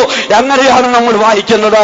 സക്കറിയ പ്രവാചകന്റെ പുസ്തകത്തിൽ വരുമ്പോൾ മഹാപുരോഹിതനായ യോശുവ ദൈവത്തിന്റെ മുമ്പിൽ നിൽക്കുവാൻ ചെന്നപ്പോൾ സാത്താൻ കുറ്റം ചുമത്തുവാൻ അവന്റെ അടുക്കൽ ചെന്നു നിന്നു. ആകയാൽ ദൈവസഭയ്ക്കകത്ത് ഒരു അന്ധകാര ശക്തി ഉണ്ട്. അതെന്തായിരിക്കും ചെയ്യുന്നത്? അത് ചെയ്യുന്നത് ഇപ്പോൾ ഇവിടെ ഇരിക്കുന്നവര് ഉറങ്ങണമെന്നുണ്ടെങ്കിൽ ഉറങ്ങുവാൻ വേണ്ട സപ്പോർട്ട് കൊടുക്കും. ഉറങ്ങിക്കരുതെന്ന് കേൾക്കണ്ടെന്ന് പറയും. സംസാരിക്കണമെങ്കിൽ സംസാരിച്ചോ, ഒന്നും പ്രശ്നമില്ല, സംസാരിച്ചോളം പറയും. ഇതൊക്കെ പറഞ്ഞവനെ കൊണ്ട് സംസാരിപ്പിക്കുന്നതും ഇവരെ കൊണ്ട് ചിരിപ്പിക്കുന്നതും ഇവരെ ഉറക്കുന്നതൊക്കെ ഈ പുള്ളിയുടെ ജോലിയാ. ഇതിനകത്തവനുണ്ട്. ആകയാൽ ദൈവസഭയ്ക്കകത്ത് ദൈവജനത്തിന് വിരോധമായി പോരാടുന്ന ഒരു ദുഷ്ടശക്തിയുണ്ട്. അതാ വിശുദ്ധ പൗലോസിന്റെ ശരീരത്തിലുള്ളതായ കഷ്ടതയെക്കുറിച്ച് ദൈവം പറയുന്നു. ജഡത്തിൽ നിന്നെ കുത്തേണ്ടതിന് സാത്താന്റെ ഒരു ദൂതൻ നിനക്ക് ചുറ്റുമുണ്ട്. ആകയാൽ പൗലോസിന് ചുറ്റും സാത്താന്റെ ഒരു ദൂതനുണ്ട്. എന്തിനു വേണ്ടി? അവനെ കുത്താൻ. പാപം ചെയ്തൊരു വിശ്വാസിയെ കുറിച്ച് കൊരിന്ത്യർ സഭയ്ക്ക് ലേഖനം എഴുതുമ്പോൾ വിശുദ്ധ പൗലോസ് പറയുന്നത്, ആത്മാവ് ക്രിസ്തുവിന്റെ നാളിൽ നഷ്ടപ്പെട്ടു പോകാതിരിക്കുവാൻ അവനെ ജഡസംഹാരത്തിന് വേണ്ടി പിശാചിനെ ഏൽപ്പിക്കുവാൻ ഞാൻ വിധിച്ചിരിക്കുന്നുവെന്ന് പറയുക. ആകയാൽ ഇത് യാഥാർത്ഥ്യം മനസ്സിലാക്കിക്കൊള്ളണം. ദൈവസഭയൊക്കെ ആണെങ്കിലും അതിനകത്ത് ദുഷ്ടാത്മ ശക്തികളുണ്ട്. നമുക്ക് പോരാട്ടമുള്ളത് അതിനോടാ. ആകയാൽ അത് പോരാടിക്കൊണ്ട് വേണം ദൈവമക്കൾ ജീവിക്കുവാൻ. ദൈവഗിരിയിലെ വാസം, പക്ഷെ ഫെലിസ്ത്യന്റെ സൈന്യം അതിന് ചുറ്റുമുണ്ടെന്നുള്ളത് മറന്നു പോകരുത്. പക്ഷേ എങ്ങനെ ജയിക്കുവാൻ കഴിയും? അതിനകത്ത് താമസിക്കുന്നത് സാധാരണക്കാരല്ല, അവർ അഭിഷിക്തന്മാരാ. അഭിഷിക്തന്മാർ താമസിക്കുന്നിടത്തോളം ഒരു ശത്രുവും അടുത്തു വരത്തില്ല. അതുകൊണ്ട് തിരുവെടുത്തു പറയുന്നത്, നമ്മുടെ പോരിന്റെ ആയുധങ്ങളോ ജഡീഹങ്ങൾ അല്ല. നമ്മുടെ കയ്യിലുള്ളത് AK-47 അല്ല, നമ്മുടെ കയ്യിലുള്ളത് അമ്പമില്ലുമല്ല. നമ്മുടെ പോരിന്റെ ആയുധങ്ങൾ ജഡീകങ്ങൾ അല്ല, മറിച്ച് കോട്ടകളെ പോലും തകർക്കുവാൻ ശക്തിയുള്ളതായ ദൈവത്തിന്റെ ശക്തിയേറിയ ആയുധങ്ങളാണ് നമ്മുടെ കയ്യിലുള്ളത്. അത് വിശ്വസിക്കുന്ന മക്കൾ ആ ആയുധം കയ്യിലുള്ളവർ ദൈവത്തിന് മഹത്വം കൊടുത്തുകൊണ്ട് ഒരിക്കൽ കൂടെ ഹല്ലേലൂയ പറഞ്ഞാട്ടെ. ആകയാൽ പ്രിയപ്പെട്ട പ്രിയമക്കളെ, ദൈവത്തിന്റെ സന്നിധിയിലേക്ക് നീ കടന്നു പോകണം. അതാ ശൗലിനോട് ശമൂവേൽ ഓർപ്പിക്കുന്നത്. നീ യാഗപീഠത്തിൽ പോയി യാഗം കഴിച്ചനന്തരം ദൈവഗിരിയിൽ പ്രവചിക്കുന്ന പ്രവാചകന്മാരുടെ അരിക്കലേക്ക് ചെല്ലണം. അവിടെ ചെല്ലുമ്പോൾ ആത്മാവില് സത്യത്തിനുമുള്ള ആരാധന കാണും. ഇന്ന് ക്രിസ്തീയ ഗോളത്തിൽ ആരാധന ഒരു തർക്ക വിഷയമാണ്. പലരും പറയുന്നത് ന്യായപ്രമാണ പാരമ്പര്യ പ്രകാരം ആരാധിച്ചു പോകണമെന്ന് പിടിവാശി പിടിച്ച ന്യായപ്രമാണത്തെ അനുകരിക്കുവാൻ ശ്രമിക്കുന്നവരുണ്ട്. ന്യായപ്രമാണവുമായിട്ടൊന്നും ചേരുന്നില്ലെങ്കിലും അതിനെ അനുകരിക്കുവാൻ ശ്രമിക്കുന്നവരുണ്ട്. എന്നാൽ ആരാധനയെക്കുറിച്ച് നമ്മൾ പഠിക്കുമ്പോൾ നമ്മുടെ കർത്താവ് യേശുക്രിസ്തുവിന് ആരാധനയെക്കുറിച്ച് വ്യക്തമായൊരു കാഴ്ചപ്പാടുണ്ടായിരുന്നു. ശമര്യാസ്ത്രീയുമായിട്ട് അവൻ സംസാരിക്കുമ്പോൾ ശമര്യാസ്ത്രീ അവളുടെ ജീവിതം ശരിയല്ലെങ്കിലും അവൾക്ക് മതപരമായ കാര്യങ്ങളിൽ അല്പം ചൂടാ. ചില അങ്ങനെ അവിടെ ജീവിതത്തിൽ ദൈവവുമായിട്ട് പുലബന്ധമില്ലെങ്കിലും അവിടെ സമുദായത്തിന്റെ കാര്യം പറയുമ്പോൾ അവരങ്ങ് 10ാമത്തെ കട്ടിപ്പൊങ്ങ്. എവൾക്കും അതാ സംഭവിച്ചത്. എവൾ പറഞ്ഞു, ഞങ്ങളുടെ പിതാക്കന്മാരൊക്കെ ആ ഗരീസി മലയിലെ ആരാധിക്കുന്നത്, നിങ്ങളൊക്കെ യെരുശലേമിലെ ആരാധിക്കുന്നത്. എവിടാ ദൈവത്തെ യഥാർത്ഥത്തിൽ ആരാധിക്കേണ്ടത്? തമ്പുരാൻ മറുപടി പറഞ്ഞു, സഹോദരി, ഗരീസീമിലുമല്ല യെരുശലേമിലുമല്ല. സത്യ നമസ്കാരികൾ ദൈവത്തെ ആത്മാവിലാണ് ആരാധിക്കേണ്ടത്, സത്യത്തിലാണ് ആരാധിക്കേണ്ടത്. അതിന്റെ നാഴിക വരുന്നു, അത് വന്നു കഴിഞ്ഞു, ഇരിക്കുന്നു എന്നവർ സ്ഥാപിച്ചു. ആകയാൽ ദൈവത്തെ ആരാധിക്കണമെങ്കിൽ ആത്മാവിൽ ആരാധിക്കണം, കൈയടിച്ച് ആരാധിക്കണം, അന്യഭാഷയിൽ ആരാധിക്കണം, ദൈവശക്തിയാൽ നിറയപ്പെട്ട് ദൈവത്തെ ആരാധിച്ചു കൊള്ളണം, തപ്പെടുത്ത് ആരാധിക്കണം, വീണമീട്ടി ആരാധിച്ചു കൊള്ളണം, കിന്നരമെടുത്ത് ആരാധിക്കണം, കുടൽ മീട്ടി ആരാധിച്ചു കൊള്ളണം. ആകയാൽ അതുകൊണ്ടാണ് വിശുദ്ധ പൗലോസ് കൊരിന്ത്യർ സഭയോട് പറയുന്നത്, ആകയാൽ സഹോദരന്മാരെ, 1 കൊരിന്ത്യർ 14:26, ആകയാൽ സഹോദരന്മാരെ, എന്ത് നിങ്ങൾ കൂടി വരുമ്പോൾ ഒരുത്തിന് പാട്ടുണ്ട്, മറ്റൊരുത്തിന് ഉപദേശമുണ്ട്, വേറൊരുത്തിന് വെളിപ്പാടുണ്ട്, വേറൊരുത്തിന് അന്യഭാഷയുണ്ട്, സകലവും ആത്മീക വർധനവിന് വേണ്ടി മാത്രമായിരിക്കട്ടെ എന്ന് പറഞ്ഞിരിക്കുന്നു. ആകയാൽ ഇവിടെ ശൗല് ഈ പ്രവാചകന്മാരുടെ അടുത്തേക്ക് ചെല്ലുകയാണ്. അവിടെ ചെല്ലുമ്പോൾ സംഭവിക്കുന്നത്, യഹോവയുടെ ആത്മാവ് ശക്തിയോട് അവന്റെ മേൽ വരും. നിന്റെ ജീവിതത്തിൽ നീക്കി കളയേണ്ടതിലെ നീക്കി കളഞ്ഞിട്ട്, ക്രമീകരിക്കേണ്ടതിനെ ക്രമീകരിച്ചിട്ട്, ഏറ്റു പറയേണ്ടതിനെ ഏറ്റു പറഞ്ഞിട്ട്, കുടിച്ചിടേണ്ടതിനെ കുടിച്ചിട്ടിട്ട് ബദലിലേക്ക് വരുവാൻ നിനക്ക് മനസ്സുണ്ടെങ്കിൽ ഇന്ന് രാത്രി ദൈവത്തിന്റെ ആത്മാവ് ശൗലിന്റെ മേൽ ഇറങ്ങിയതുപോലെ ശക്തിയോടെ നിന്റെ മേൽ ഇറങ്ങും. അത് എത്ര പേർക്ക് വിശ്വസിക്കുവാൻ കഴിയും? ശൗലിനോട് പറയുന്നു, അതേ, പരിശുദ്ധാത്മാവ് നിന്റെ മേൽ ഇറങ്ങും. പരിശുദ്ധാത്മാവ് നിന്റെ മേൽ ഇറങ്ങുമ്പോൾ പിന്നെ പഴയ ശൗലല്ല, അത് അവൻ ശമൂവേലിന്റെ അടുത്തിൽ നിന്ന് മാറിയപ്പോൾ തന്നെ ഇവൻ വേറൊരാളായിട്ട് വന്നത്. അവന്റെ ജീവിതത്തിൽ മാറ്റമുണ്ടായി. ദൈവഗിരിയിലേക്ക് വന്നപ്പോൾ പരിശുദ്ധാത്മാവിന്റെ മേൽ ഇറങ്ങി. യവനാൾ മാറിയതുപോലെയായി. യവൻ ആത്മാവിൽ നിറഞ്ഞു. ആത്മാവിൽ അങ്ങോട്ട് നിറഞ്ഞാൽ പിന്നീട് എന്ത് ചെയ്യണമെന്ന് തിരുവെടുത്ത് പറയുന്നു. ആത്മാവ് നിന്റെ മേൽ ഇറങ്ങിക്കഴിഞ്ഞാൽ പിന്നീട് യുക്തമെന്ന് തോന്നുന്നത് നീ ചെയ്തു കൊള്ളണം. സ്തോത്ര, ദൈവം നിന്നോട് കൂടെയുണ്ട്. പരിശുദ്ധാത്മാവിനെ പ്രാപിച്ചൊരു ദൈവമേ, നീ നിന്റെ ജീവിതത്തില് നിന്റെ ബുദ്ധി കൊണ്ട് പിന്നെ ആരാധിക്കാൻ ശ്രമിക്കരുത്. നിന്റെ ആത്മാവ് നിന്നോട് ചാടാൻ പറയുന്നെങ്കിൽ ചാടിക്കോടാ, നൃത്തം ചെയ്യാൻ പറയുന്നെങ്കിൽ നൃത്തം ചെയ്തോടാ, എഴുന്നേറ്റ് നിന്ന് സ്തുതിക്കാൻ പറയുന്നെങ്കിൽ എഴുന്നേറ്റ് സ്തുതിച്ചോടാ, കരങ്ങളടിച്ച് ആരാധിക്കാൻ പറയുന്നെങ്കിൽ കരങ്ങളടിച്ച് ആരാധിച്ചോടാ. നീ ആത്മാവിനെ പ്രാപിച്ചു കഴിഞ്ഞാൽ യുക്തമെന്ന് നിനക്ക് തോന്നുന്നത് നീ നിന്റെ ജീവിതത്തിൽ ചെയ്തോ. ദൈവം നിന്നോട് കൂടെ സവിശേഷതയുണ്ട്. അതാണ് ആത്മാവിലുള്ള ആരാധനയുടെ സവിശേഷത. പരിശുദ്ധാത്മാവിൽ ആരാധിക്കുമ്പോൾ അത് കാണുവാനും കേൾക്കാനൊക്കെ ഉണ്ട്. യോഹന്നാൻ സ്നാപകന്റെ അമ്മയുടെ അരിക്കച്ചെന്ന് ദൈവാത്മാവ് പറയുമ്പോൾ ഇപ്രകാരം പറയുകയാണ് ചെയ്യും. ദൈവത്തിന്റെ ദൂതൻ പറയുമ്പോൾ പറയുന്നു, അമ്മയുടെ ഗർഭത്തിൽ വെച്ച് തന്നെ അവൻ പരിശുദ്ധാത്മാവിനാൽ നിറയും. പിന്നീട് യോഹന്നാൻ സ്നാപകൻ പരിശുദ്ധാത്മാവിൽ നിറഞ്ഞതിനെ കുറിച്ച് പറയുന്നത്, മറിയുടെ വന്ദനസ്വരം കേട്ടപ്പോൾ പിള്ള ഗർഭത്തിൽ തുള്ളി. അങ്ങനെ പറഞ്ഞിരിക്കുന്നത്. അയാൾ പരിശുദ്ധാത്മാവിൽ നിറയുമ്പോൾ തുള്ളും, പരിശുദ്ധാത്മാവിൽ നിറയുമ്പോൾ ചാടും, പരിശുദ്ധാത്മാവിൽ നിറയുമ്പോൾ ഉച്ചത്തിൽ സംസാരിക്കും. എലിസബത്ത് പരിശുദ്ധാത്മാവ് നിറഞ്ഞവളായി ഉച്ചത്തിൽ സംസാരിച്ചു എന്ന തിരുവെഴുത്തിൽ പറയുന്നത്. ആകയാൽ പരിശുദ്ധാത്മാവിൽ നിറയുമ്പോൾ ഉച്ചത്തിൽ സംസാരിച്ചോളണം. കാരണം ഇത് സാധാരണ ശക്തിയല്ല, ശൗലിനെ ആൾ മാറിയതുപോലെ ആക്കിക്കളഞ്ഞ ശക്തിയാ. അതുകൊണ്ട് കൊരിന്ത്യർ ലേഖനത്തിൽ വിശുദ്ധ പൗലോസ് പറയുന്നത് 2 കൊരിന്ത്യർ 4:7, എങ്കിലും ഈ അത്യന്ത ശക്തി അത് ഞങ്ങളുടെ സ്വന്തമൊന്നല്ല, ദൈവത്തിന്റെ ദാനം. ആകയാൽ ഈ ശക്തിക്ക് കൊടുത്തിരിക്കുന്ന പേര് ഇത് സാധാരണ ശക്തിയല്ല, ഇത് അത്യന്ത ശക്തിയാണ്.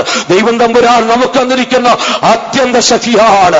പരിശുദ്ധാത്മാവ് ഒരു അത്യന്ത ശക്തിയാണ്, പരിമിതികളില്ലാത്ത ശക്തിയാണ്, വിടുവിക്കുവാൻ കഴിയുന്ന ശക്തിയാണ്, ആൾ മാറിയതുപോലെ നിന്നെ ആക്കി തീർക്കുന്ന ശക്തിയാണ്, നിന്നെ കൊണ്ട് പ്രവചിപ്പിക്കുന്ന ശക്തിയാണ്, നിന്നെ കൊണ്ട് തുള്ളി ചാടിപ്പിക്കുന്ന ശക്തിയാണ് പരിശുദ്ധാത്മാവ്.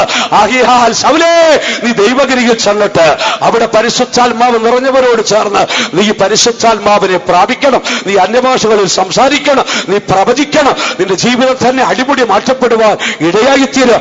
അതാണ് ദൈവം കൊടുത്ത 3ാമത്തെ ആലോചന. അത് ശമൂവേലിന്റെ ജീവിതത്തോടുള്ള ബന്ധത്തിലാണ്. ശമൂവേൽ ദൈവഗിരി സ്ഥാപിച്ചത്. വീണ്ടെടുക്കപ്പെട്ട ദൈവത്തിന്റെ ജനമേ, നമ്മുടെ ജീവിതത്തിലും ഇങ്ങനെ ഒരു അനുഭവം ദൈവം തന്നിട്ടുണ്ട്. അപ്പോസ്തോലിക കൂട്ടായ്മ, ആത്മാവിലും സത്യത്തിലുമുള്ള ആരാധന അതിവിടെ കടന്നു വരണം. വിശ്വാസത്താൽ പരിശുദ്ധാത്മാവിനെ പ്രാപിക്കണം, ദൈവശക്തിക്ക് ഇടം കൊടുക്കണം, അന്യഭാഷകളെ സംസാരിക്കണം, ഫെലിസ്ത്യന്റെ സൈന്യത്തോട് എതിരിടണം, പ്രാർത്ഥനയാൽ നീ ശത്രുവിനെ തോൽപ്പിക്കണം, അഭിഷേകത്താൽ ശത്രുവിനെ തോൽപ്പിക്കണം. അതിനേറ്റൊരു അഭിഷേകം ദൈവത്തിന്റെ സഭയെ നീ പ്രാപിക്കണം. അടുത്തതായി അവസാനമായിട്ട് 4ാമത്തെ ആലോചനയിൽ പറയുന്നത് 1 ശമൂവേൽ 10-ാം അധ്യായം അതിന്റെ 8-ാം വാക്യത്തിലേക്ക് വരുമ്പോൾ അവിടെ നിന്നും 4ാമത്തെ ആലോചന അവിടെ അറിയിക്കുന്നു. അവൻ പറയുന്നത്, അതിനുശേഷം നീ ഗിൽഗാലിലേക്ക് പോകണം. ആ വാക്യം വായിച്ചു നോക്കിയാട്ടെ. എന്നാൽ നീ എനിക്ക് മുൻപേ ഗിൽഗാലിലേക്ക് പോകണം, ഹോമയാഗങ്ങളും സമാധാന യാഗങ്ങളും കഴിപ്പാൻ ഞാൻ നിന്റെ അടുക്കൽ വരും. നീ എനിക്ക് മുമ്പായി ഗിൽഗാലിലേക്ക് പോകണം. സ്തോത്ര. അവിടെ ചെന്നിട്ട് ദൈവത്തിന്റെ ഹോമയാഗങ്ങളും സമാധാനയാഗങ്ങളും കഴിക്കാനുണ്ട്. അതിനോടുള്ള ബന്ധത്തിൽ ചില വിഷയങ്ങൾ പറയാനുണ്ടെങ്കിൽ ഞാൻ ആ ഭാഗത്തേക്ക് കടക്കുന്നില്ല. ഈ ഒരൊറ്റ വിഷയം കൂടെ പറഞ്ഞുകൊണ്ട് ഇന്നത്തെ ദൈവത്തിന്റെ ആലോചന അവസാനിപ്പിക്കുവാൻ കർത്താവിൽ താല്പര്യപ്പെടുകയാകുന്നു ചെയ്യുന്നത്. അവിടെ 4ാമത്തെ അരുളപ്പാട് കൊടുക്കുന്നു. നീ അവിടെ നിന്ന് പോകേണ്ടത് എവിടേക്കാണ് പോകേണ്ടത്? ഗിൽഗാലിലേക്ക് പോകണം. സ്തോത്ര. ഗിൽഗാലിലേക്ക് പോകുക എന്ന് വെച്ചാൽ എന്താണ് ഗിൽഗാൽ എന്ന് പറഞ്ഞാൽ? അത് യോശുവയുടെ ജീവിതവുമായിട്ട് ബന്ധപ്പെട്ടിരിക്കുന്നു. എന്താണ് ഗിൽഗാൽ എന്ന വാക്കിന്റെ അർത്ഥം? ഗിൽഗാൽ എന്ന വാക്കിന്റെ അർത്ഥം ഉരുൾ എന്നാകുന്നു. സ്തോത്ര. അത് യോശുവയുടെ ജീവിതവുമായിട്ട് എങ്ങനെ ബന്ധപ്പെട്ടിരിക്കുന്നു ചോദിച്ചാൽ, മിസ്രൈമിൽ നിന്ന് വിടുവിക്കപ്പെട്ട ഇസ്രായേൽ ജനം മരുഭൂമിയിലൂടെ സഞ്ചരിച്ച് കനാൻ ദേശത്തെ ലക്ഷ്യമാക്കി യാത്ര ചെയ്യുന്നു. പക്ഷേ വഴിയിൽ വെച്ച് ജനിച്ച സന്തതികൾ ആരും പരിച്ഛേദന കേട്ടിട്ടില്ല. അങ്ങനെ ഇസ്രായേൽ മക്കളെ മുഴുവനും അഗ്രചർമ്മഗിരിയിൽ കൂട്ടിവരുത്തിയിട്ട് തീക്കല്ലുകൊണ്ട് യോശുവ അവരെ പരിച്ഛേദന കഴിച്ചു. അതുകൊണ്ട് മിസ്രൈമിന്റെ നിന്ന് ഞങ്ങളുടെ ജീവിതത്തിൽ നിന്ന് ഉരുട്ടി കളഞ്ഞുവെന്ന് പറഞ്ഞുകൊണ്ട് ഈ സ്ഥലത്തിന് ഗിൽഗാൽ എന്ന് പേരിട്ടു. ആകയാൽ നിന്റെ ജീവിതത്തിൽ നീ 4ാമത് കടന്നു വരേണ്ടത് മിസ്രൈമിന്റെ നിന്ന് ഇനി നീ വഹിക്കരുത്. അത് നിന്റെ ജീവിതത്തിൽ നിന്നും നീക്കി കളയണം. ഇത്രയോ വർഷമായി നീ വിശ്വാസത്തിൽ നിലനിൽക്കുന്നു. പക്ഷേ ഇന്നുവരെ നിന്റെ മിസ്രൈമ സ്വഭാവങ്ങൾ, നിന്റെ ഹൃദയത്തിന്റെ അഗ്രചർമ്മം ഇതുവരെ പരിച്ഛേദന കഴിച്ചിട്ടില്ല. നിന്റെ ചെവി ഇതുവരെയും നീ പരിച്ഛേദന കഴിച്ചിട്ടില്ല. ആകയാൽ ഇന്ന് രാത്രികാല മിസ്രൈമിന്റെ നിന്ന് നീ ചുമന്നുകൊണ്ട് നടക്കരുത്.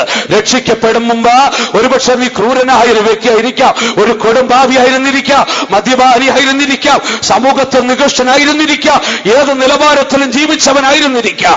പക്ഷേ ഇവിടെ ഇതാ നീ ഗിൽഗാലിലേക്ക് വരിക. അവിടെ വെച്ച് നിന്റെ ഹൃദയത്തിന്റെ അഗ്രചർമ്മം പരിച്ഛേദന കഴിച്ചിട്ട് നീ മാനസാ രൂപാന്തരപ്പെട്ടു ഒരു പുതിയ ദൈവപൈതലായി എന്നുള്ളത് ലോകത്തിന് കാണിച്ചു കൊടുക്കണം. ഇതാ ഇസ്രായേൽ ജനത്തെ അഗ്രചർമ്മ ഗിരിയങ്കൽ വെച്ച് അവൻ തീക്കല്ലുകൊണ്ട് പരിച്ഛേദന കഴിച്ചനന്തരം യോശുവ വിളിച്ചു പറയുന്നു, മിസ്രയീമിന്റെ നിന്ന് നമ്മളെ വിട്ടു പോയിരിക്കുന്നു, ഉരുട്ടിക്കളഞ്ഞിരിക്കുന്നു. അതുകൊണ്ട് ഈ സ്ഥലത്തിന് ഗിൽഗാൽ എന്ന് പേരിട്ടിരിക്കുന്നു.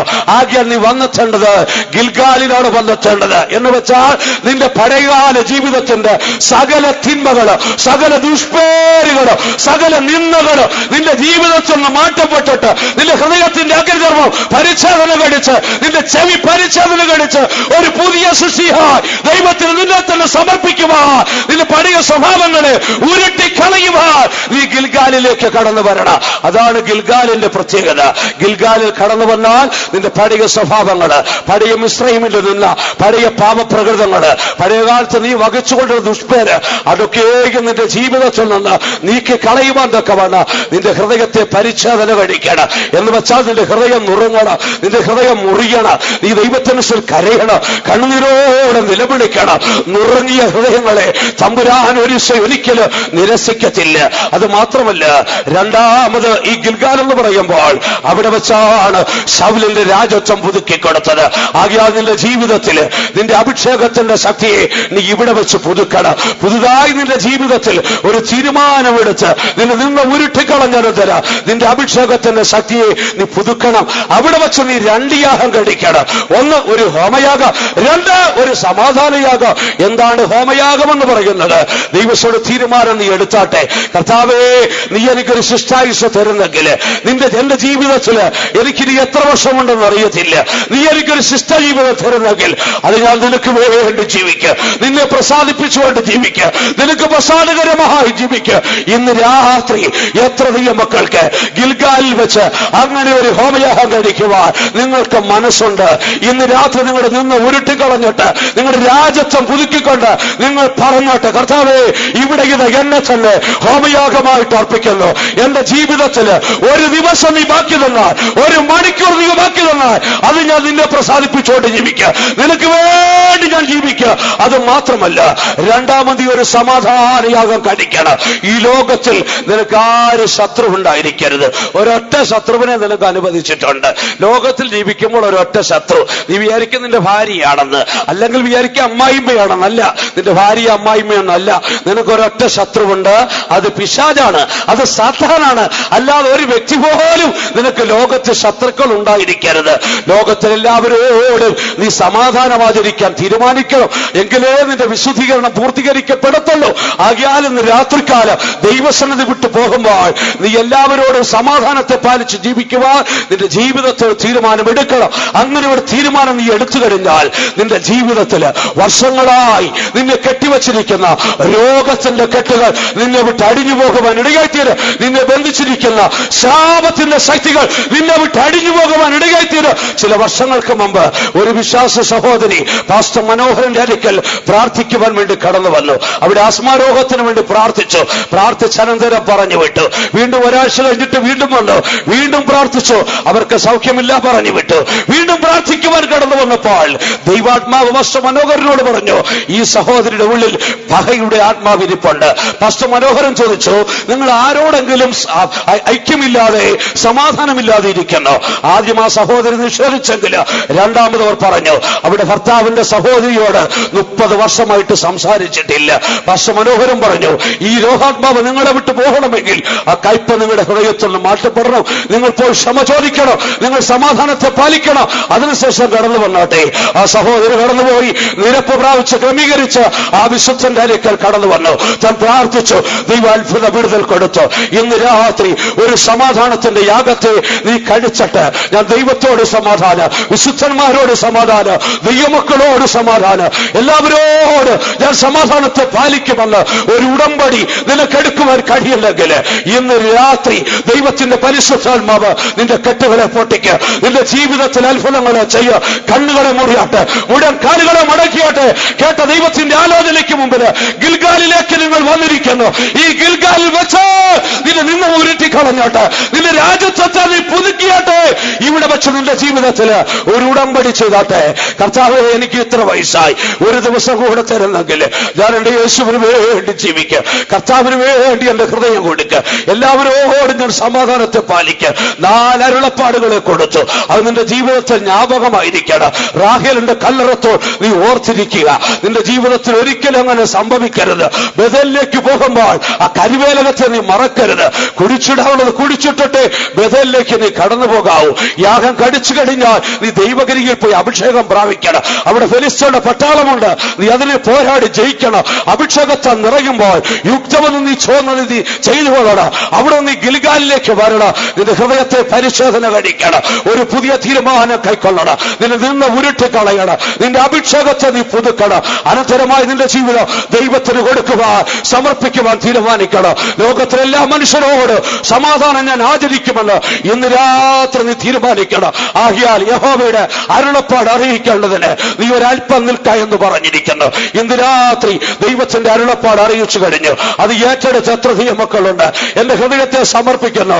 യേശുവേ, എന്റെ ജീവിതത്തെ ഞാനിതാ സമർപ്പിക്കുന്നു. ആ ഗിൽഗാലിലേക്ക് ഞാൻ വരുന്ന കർത്താവേ, എന്റെ ജീവിതത്തെ സമർപ്പിക്കുന്നു. എന്റെ പാപക്കറകളെ കഴുകണമേ. എന്റെ പാപങ്ങളെ ഞാൻ ഏറ്റുപറയുന്നു. എന്റെ ഒട്ടകക്കൊപ്പിലുള്ളതായ എന്റെ പ്രാകൃതങ്ങളെ ഏറ്റുപറയുന്നു. മറച്ചുവെച്ച സ്വഭാവങ്ങളെ ഏറ്റുപറയുന്നു.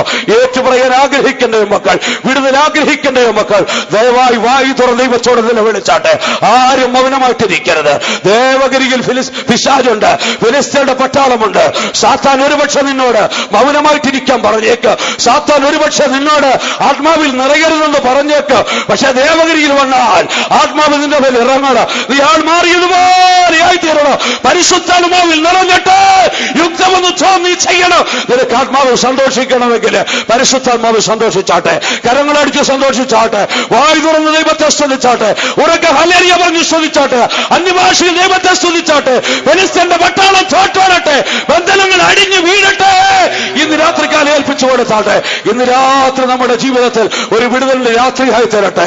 എത്ര ദൈവമക്കളത് വിശ്വസിക്കുന്നു? നാം വിശ്വസിക്കുന്നെങ്കിൽ ഇന്ന് രാത്രി ഒരു കോറസ് നമുക്ക് പാടാം. ഫറവോന് ഞാൻ ഇനി അടിമയല്ല, പരമസിയോട് ഞാൻ അന്യനല്ല. ജീവിതത്തെ സമർപ്പിച്ചു കൊടുത്ത് നമ്മൾ ചേർന്ന് പാട്ടുപാടുമ്പോൾ ദൈവശക്തി നമ്മളിലേക്ക് ഇറങ്ങും. ഇരുട്ടിന്റെ അധികാരങ്ങളോട് കെട്ടുകൾ അഴിഞ്ഞു മാറും, ബന്ധനങ്ങൾ തകരും, പിശാചോടി വലിക്കോ, രോഗികൾ സൗഖ്യം പ്രാപിക്കുവാൻ ഇടയെത്തിരും. ഫറവോനു ഞാൻ ഇനി അടിമയല്ല, ഫറവോനു ഞാൻ ഇനി അടിമയല്ല, പരമസിയോരിൽ ഞാൻ അന്യനല്ല, പരമസിയോരിൽ ഞാൻ അന്യനല്ല. ഫറവോനു ഞാൻ ഇനി അടിമയല്ല, ഫറവോനു ഞാൻ ഇനി അടിമയല്ല, പരമസിയോരിൽ ഞാൻ അന്യനല്ല, പരമസിയോരിൽ ഞാൻ അന്യനല്ല. ഫറവോനു ഞാൻ ഇനി അടിമയല്ല, ഫറവോനു ഞാൻ ഇനി അടിമയല്ല, പരമസിയോരിൽ ഞാൻ അന്യനല്ല, പരമസിയോരിൽ ഞാൻ അന്യനല്ല. ഫറവോനു ഞാൻ ഇനി അടിമയല്ല, ഫറവോനു ഞാൻ ഇനി അടിമയല്ല, പരമസിയോരിൽ ഞാൻ അന്യനല്ല, പരമസിയോരിൽ ഞാൻ അന്യനല്ല. ഫറവോനു ഞാൻ ഇനി അടിമയല്ല, ഫറവോനു ഞാൻ ഇനി അടിമയല്ല, ഫറവോൻ അടിമയല്ല. രോഗമേ നിനക്ക് അടിമ, വിശാലേ നിനക്ക് അടിമ, സാമ്പത്തിക ശക്തിയാ നിനക്ക് അടിമയില്ല. ഇതാ ഞാൻ വിടുതൽ പ്രാപിച്ചിരിക്കും, ഇതാ ഞാൻ സൗഖ്യം പ്രാപിച്ചിരിക്കും. യേശുവിന്റെ നാമത്തിൽ ഇത് പരിശുദ്ധാത്മാവിന്റെ ശക്തി നിന്നെ തൊട്ട് കഴിഞ്ഞിരിക്കുന്നു. അവൻ അത്ഭുത വിടുതൽ തന്നു കഴിഞ്ഞിരിക്കുന്നു. ദൈവത്തിന്റെ ശക്തി നമ്മുടെ മധ്യം ഉണ്ട്. നീ തൊട്ട് സൗഖ്യം പ്രാപിച്ചോട്ടെ, വിശ്വാസത്താൽ വിടുതലെടുത്തോട്ടെ. Hallelujah, hallelujah, hallelujah. ശക്തിയോടെ, പരിശുദ്ധാത്മാവിന്റെ ശക്തിയോടെ ആ ദൈവഗിരിയിൽ അനുഭവം നമ്മുടെ മധ്യം ഉണ്ടാവട്ടെ. ആത്മാവ് ശക്തിപ്പെട്ടാവട്ടെ, പരിശുദ്ധാത്മാവ് നിന്റെ മേൽ വരട്ടെ. നീ ആൾ മാറിയതുപോലെ ആയിത്തീർന്നോട്ടെ, ആൾ മാറിയതുപോലെ ആയിത്തീർന്നോട്ടെ. ദൈവാത്മാവ് നിന്നെ പ്രവചിക്കുവാൻ അനുവദിക്കട്ടെ. പരിശുദ്ധാത്മാവ് ഏൽപ്പിച്ചു കൊടുത്തോട്ടെ. ഇന്ന് രാത്രി അത്ഭുതം, ഇന്ന് രാത്രി വിടുതല്, ഇന്ന് രാത്രി കെട്ടുകൾ തകരും, ഇന്ന് രാത്രി രോഗികൾ സൗഖ്യം പ്രാപിക്കും. ഫറവോനു ഞാൻ ഇനി അടിമയല്ല, ഫറവോനു ഞാൻ ഇനി അടിമയല്ല, പരമസിയോരിൽ ഞാൻ അന്യനല്ല, പരമസിയോരിൽ ഞാൻ അന്യനല്ല. ഫറവോനു ഞാൻ ഇനി അടിമയല്ല, വരാവോർ ഞാൻ ഇനി അടിമയല്ല. പരാമസിയോരിൽ ഞാൻ അന്യനല്ല, പരാമസിയോരിൽ ഞാൻ അന്യനല്ല. വരാവോർ ഞാൻ ഇനി അടിമയല്ല, വരാവോർ ഞാൻ ഇനി അടിമയല്ല. പരാമസിയോരിൽ ഞാൻ അന്യനല്ല, പരാമസിയോരിൽ ഞാൻ അന്യനല്ല, പരാമസിയോരിൽ ഞാൻ അന്യനല്ല, പരാമസിയോരിൽ ഞാൻ അന്യനല്ല, പരാമസിയോരിൽ ഞാൻ അന്യനല്ല.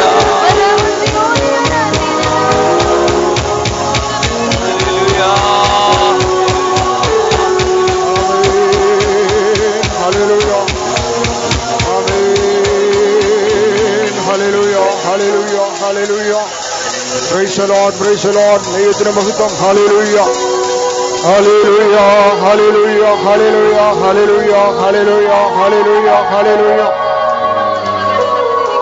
ഇന്ന് രാത്രികാലം ദൈവത്തിന്റെ മാറ്റമില്ലാത്ത ആലോചനകൾ, ദൈവത്തിന്റെ അരുളപ്പാടുകൾ നമുക്ക് ധാരാളമായി ലഭിക്കാനിടയായി.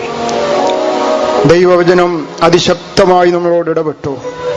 ഞാൻ ദൈവത്തിന്റെ അരുളപ്പാട് അറിയിക്കേണ്ടുന്നതിന് നീ അല്പം നിൽക്കാം. നമ്മളോട് ഓരോരുത്തരോടായി ദൈവത്തിന്റെ അരുളപ്പാട് ഈ രാത്രികാലം അറിയിച്ചിരിക്കുകയാണ്. എന്താണ് ദൈവത്തിന്റെ അരുളപ്പാട്?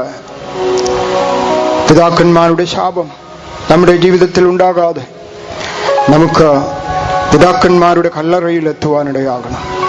നല്ല അവസാനത്തിനായിട്ട് അന്യമായതെല്ലാം ജീവിതത്തിൽ നിന്ന് നീക്കിക്കളയുക. രണ്ടാമതായി, ആ കരുവേലക്കത്തിന് കീഴിൽ കുഴിച്ചിടേണ്ടതെല്ലാം കുഴിച്ചിടാം. കുഴിച്ചിടേണ്ടത്, ജീവിതത്തിൽ വെറുക്കേണ്ടത്, ഉപേക്ഷിക്കേണ്ടത് എല്ലാം പിറകിലെറിയുക. ആ കരുവേലകം നമുക്കൊരു അടയാളമായി നിൽക്കുന്നു. അന്യമായതിനെയൊക്കെയും ജീവിതത്തിൽ നിന്ന് പൂർണ്ണമായി നീക്കിക്കളഞ്ഞ് അതിനെ അവിടെ കുഴിച്ചിട്ടിട്ട് മുമ്പോട്ട് യാത്ര തുടരുവാൻ ആഗ്രഹിക്കുക. മൂന്നാമതായി, ആത്മാവിലും സത്യത്തിലും ദൈവത്തെ ആരാധിക്കുക. നമ്മെ കർത്താവ് വിളിച്ചത് അവനെ ആരാധിക്കുവാനാണ്. നമ്മെ വിടുവിച്ചത് അവനെ ആരാധിക്കുവാനാണ്. നന്നായി ദൈവത്തെ എല്ലാവരും ആരാധിക്കണം. ദൈവസ്നേഹത്താൽ നിറഞ്ഞ് ആരാധിക്കണം. ആരാധനയിൽ കൂടെ നമ്മെ രൂപാന്തരപ്പെടുത്തുവാൻ കഴിയും. നമ്മുടെ അവസ്ഥയ്ക്കൊക്കെയും മാറ്റം വരുത്തുവാനിടയാകും. അതിനായിട്ടാണ് നാം കൂടി വന്നത്. നാലാമതായി, ജീവിതത്തിലെ എല്ലാ നിന്ദയും ഉരുട്ടിക്കളയുവാനിടയാകണം. ഇന്ന് രാത്രികാലം ഒരു നിന്ദ വഹിപ്പാൻ, നിന്ദിതരായി ഇനിയും ദൈവ വചനപ്രകാരം നിന്ദിതരായിരിക്കാനിടയാകരുത്. അത് യഥാർത്ഥ മാനസാന്തരമില്ല എങ്കിൽ നാം നിന്ദിതരായിരിക്കും. പരിശുദ്ധാത്മാവിന്റെ ശക്തിയാൽ നിറയപ്പെട്ടില്ല എങ്കിൽ നാം നിന്ദിതരായിരിക്കും. ദൈവിക വിശുദ്ധീകരണം പ്രാപിച്ചില്ല എങ്കിൽ നാം നിന്ദിതരായിരിക്കും.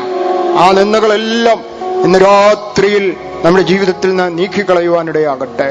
അത് മാത്രമല്ല, നമുക്ക് നമ്മുടെ രാജ്യത്വത്തെ പുതുക്കാം, ജീവിതത്തെ പുതുക്കാം. ഈ വർഷത്തിന്റെ അവസാന ദിവസങ്ങളിലേക്ക് നാം വന്നിരിക്കുകയാണ്.